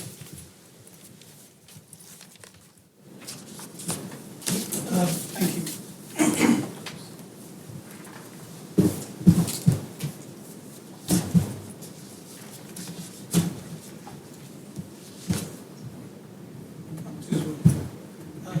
Thank you, Chair. So, sorry, Shabir, you're right at the other end of the room, which makes it a bit difficult. Can you sort of yell into the microphone a bit, or maybe even come up a bit to hear? Yeah, I should be able to move a bit further. Sorry, it's a terribly big room and the acoustics are awful, so... No, that's fine. Thank you so much. I know this works. Yeah, that's much better. Okay, thank you. Okay, so I thought it would be useful to just give everyone a bit of a view in terms of the planning cycle of how the business planning system works. So in August, we hold a CMG Plus session where we discuss our existing business plan, where we are in terms of the 22-23 business plan, and then look at our priorities for 23-24. So we've had that discussion. The paper that's been presented to you is a short summary of that discussion, which includes all of our regular statutory work and some of the additional priorities that we're looking at for the next year. So this is the pre-steer that we're looking at from Authority. During October to January, the business plan will be drafted and then it'll be produced as an Authority item for approval. February through to April, DHSC will review the business plan and the budget. During April and May, there'll be a sign-off and publication process we hope, from DHSC. This year's business plan was actually only published last month. So we're hoping this time around it'll be published earlier in the cycle, but that's outside of our hands. So that's the overall planning cycle. And just as an example, these are our strategic priorities in terms of what we're looking at. So I'm opening it up to Authority members for comments and discussion. Thank you very much, Shabir. I think we said in the past when we briefly discussed the business plan at the last meeting, we are a small organisation, relatively speaking, and with a huge workload and very stretched resources. And every time we agree to take something on, we equally have to agree not to do something. So it's very important that when we look at our priorities, we decide that what we're going to do, but bear in mind also what we're not going to do. And so for example, public bodies review, took up quite a lot of time, and resource, and that meant some things have fallen behind and so on. So we need to be very clear where our priorities lie. This is a good list. We've seen it. We've seen some of the justification for it. I think what I'm going to do is just open it up for questions to Shabir. I think what Shabir you're asking for is our view on this and whether this is a sort of reasonable list to be looking at. Just also to remind everybody that we've agreed to run on with our strategy that was ending in 2024 just for 1 year, because some things hadn't been completed for very good reasons, and also it seemed much more sensible to give ourselves plenty of time to look at a new strategy commencing 2025. So we have a bit of time for that. So can I just ask for comments, so start Francis and then Catherine.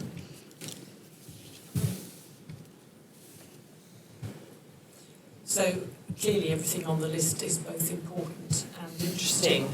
I noticed that in the paper we have, and of course I'm looking at the genetics bit as a geneticist, the paper says increasing our focus on genetics and artificial intelligence. On here it says a watching brief on genetics and artificial intelligence. Those are obviously slightly different shades there. I just wanted to check that there is a link being made with the National Council on Bioethics, which is specifically looking at genetics and artificial intelligence, and in fact published a report about 2 weeks ago on work that they were doing together with the Ada Lovelace Institute.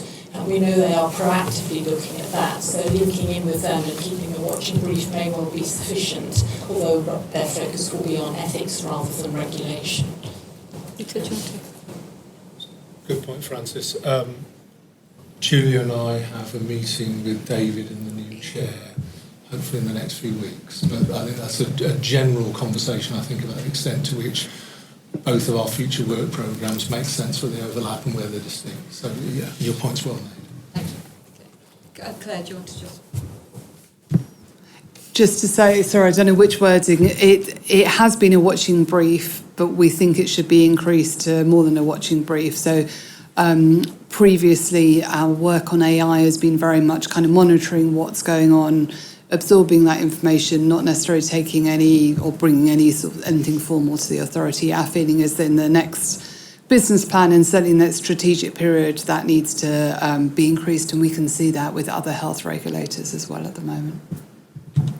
Catherine. Thank you, Julia. I completely agree that the strategic priorities are right and that we need to hold at the forefront of our mind, for the reasons that we discussed earlier about the real critical importance of OTR, that we have enough resource to allow for even the unforeseen consequences and impacts of all the three current programmes.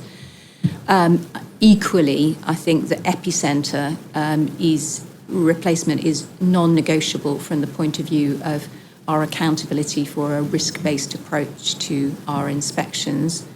In terms of additional priorities, like most children asked to create a Christmas list, I'd have everything on there, and I certainly would want to see over time everything that's on there in our outputs. But if I had to pick, I'd say in order of priority for me, it would be further work on the law reform proposals, which is so important to so many people for so many different reasons, as we've just discussed. work on the women's health strategy about improving primary healthcare information about fertility, fees review, because clearly it's important to us and it was picked up in the public bodies review. And then we have to, at some point next year, think about the future strategy. And my strong steer would be that I would hope that everything else that's on that options list for what's left does play a significant part in the shaping of the strategy for the following 3 years. Geeta. Thank you. Yeah, the strategic priority list is quite extensive, and I agree with all of that. It's just a couple of points. One, sorry, I keep doing that. Number 4, should that be primary care health information rather than primary health information? We're just basically trying to improve information about fertility at primary care level. And also when it comes to women's health strategy and what is relevant to us, there's a lot more that is relevant to us in women's health strategy other than just improving information at primary care. I don't know whether we need to detail any of that just to make sure that we make that commitment, or just leave it open and ask for some resources. The final point is we seem to be doing extremely well on ethnic disparities in fertility outcomes. So the progress is being made. The next report is more robust than the previous one, and the team seem to be very enthusiastic about adding more data points and making the data more meaningful to help improve outcomes and educate and inform the sector. Should we be just including that in our strategic priorities? It may not happen, but if it isn't there, it's not going to happen. Thank you. Good points, and we're noting them for now. The one of the things I thought of, and I realised that I might be on a hiding to absolutely nothing, but we've been talking about a fees review for some time, and in some ways,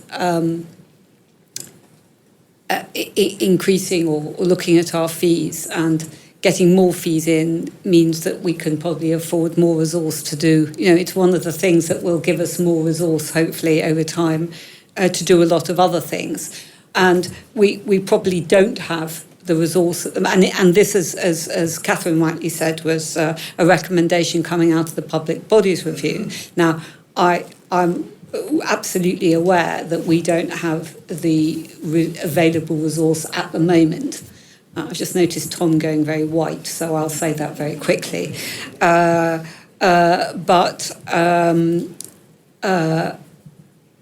whether we were able to access some temporary resource, and I'm sort of looking right down the table at Steve at the moment, to do that, it's just a thought, because obviously a fees review might lead to increased resource, so it's a sort of win-win situation. But it might be that a team from somewhere to do it wouldn't be something that we need to take on permanently, but could be something a bit more temporary. Anyway, it's just did occur to me. Not, it might be completely impossible, but it sort of feels like something that is a good idea.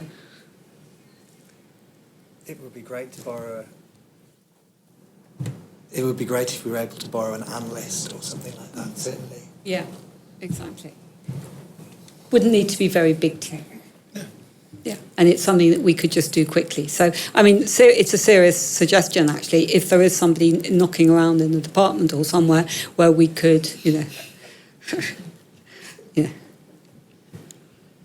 I would hesitate to say that there's lots of odd analysts, spare analysts knocking about the department. It is quite a precious resource in the department at the moment, yeah. But that it doesn't mean to say that we can't have a discussion. It does make sense. Perhaps at the quarterly accountability meeting, Peter, yeah. about that. Yeah.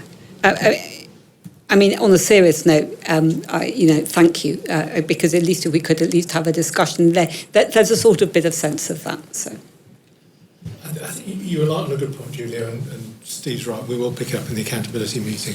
I think the issue is, and this is true about IT and other things, in which the more the department thinks about the system as a whole, one of the things the system as a whole could get better at is moving around quite limited expert resource to help on temporary projects. It makes no sense for us as a small organisation. We don't do fees reviews every year. Therefore, the kind of financial analyst who would help us, or economist who could help us do that work, is an overhead we can't afford to hold on to all the time. And in fact, it wouldn't be a good use of our money to do so. If the system could get better at sharing out that resource to different organisations as and when, I think that would be a real win. But let's take it up with the quarterly accountability, as you suggest, Steve. Yeah. Any other comments, questions? Okay. Shabir, is that sort of... Is that enough for you to be getting on with? And I know that you, I and Paula will have some more discussions, and we'll bring this back again either November or whenever it's an appropriate time to the board to have a further discussion. But is that helpful for now? It has been, thank you. Good, thank you. Right, so we are a little ahead of schedule, which is great because I know one or two people have trains or planes to catch. Any other business? I'm going round the table. No? The only thing for me to say is that if you haven't signed the card for Zeynep, it's there, so please do so. Peter, anything from you? No, nothing. Good. Thanks, everybody, very much indeed, and we will see you all in November. And in terms of the November sort of away event for authority members, we'll be with you next week about times and so on.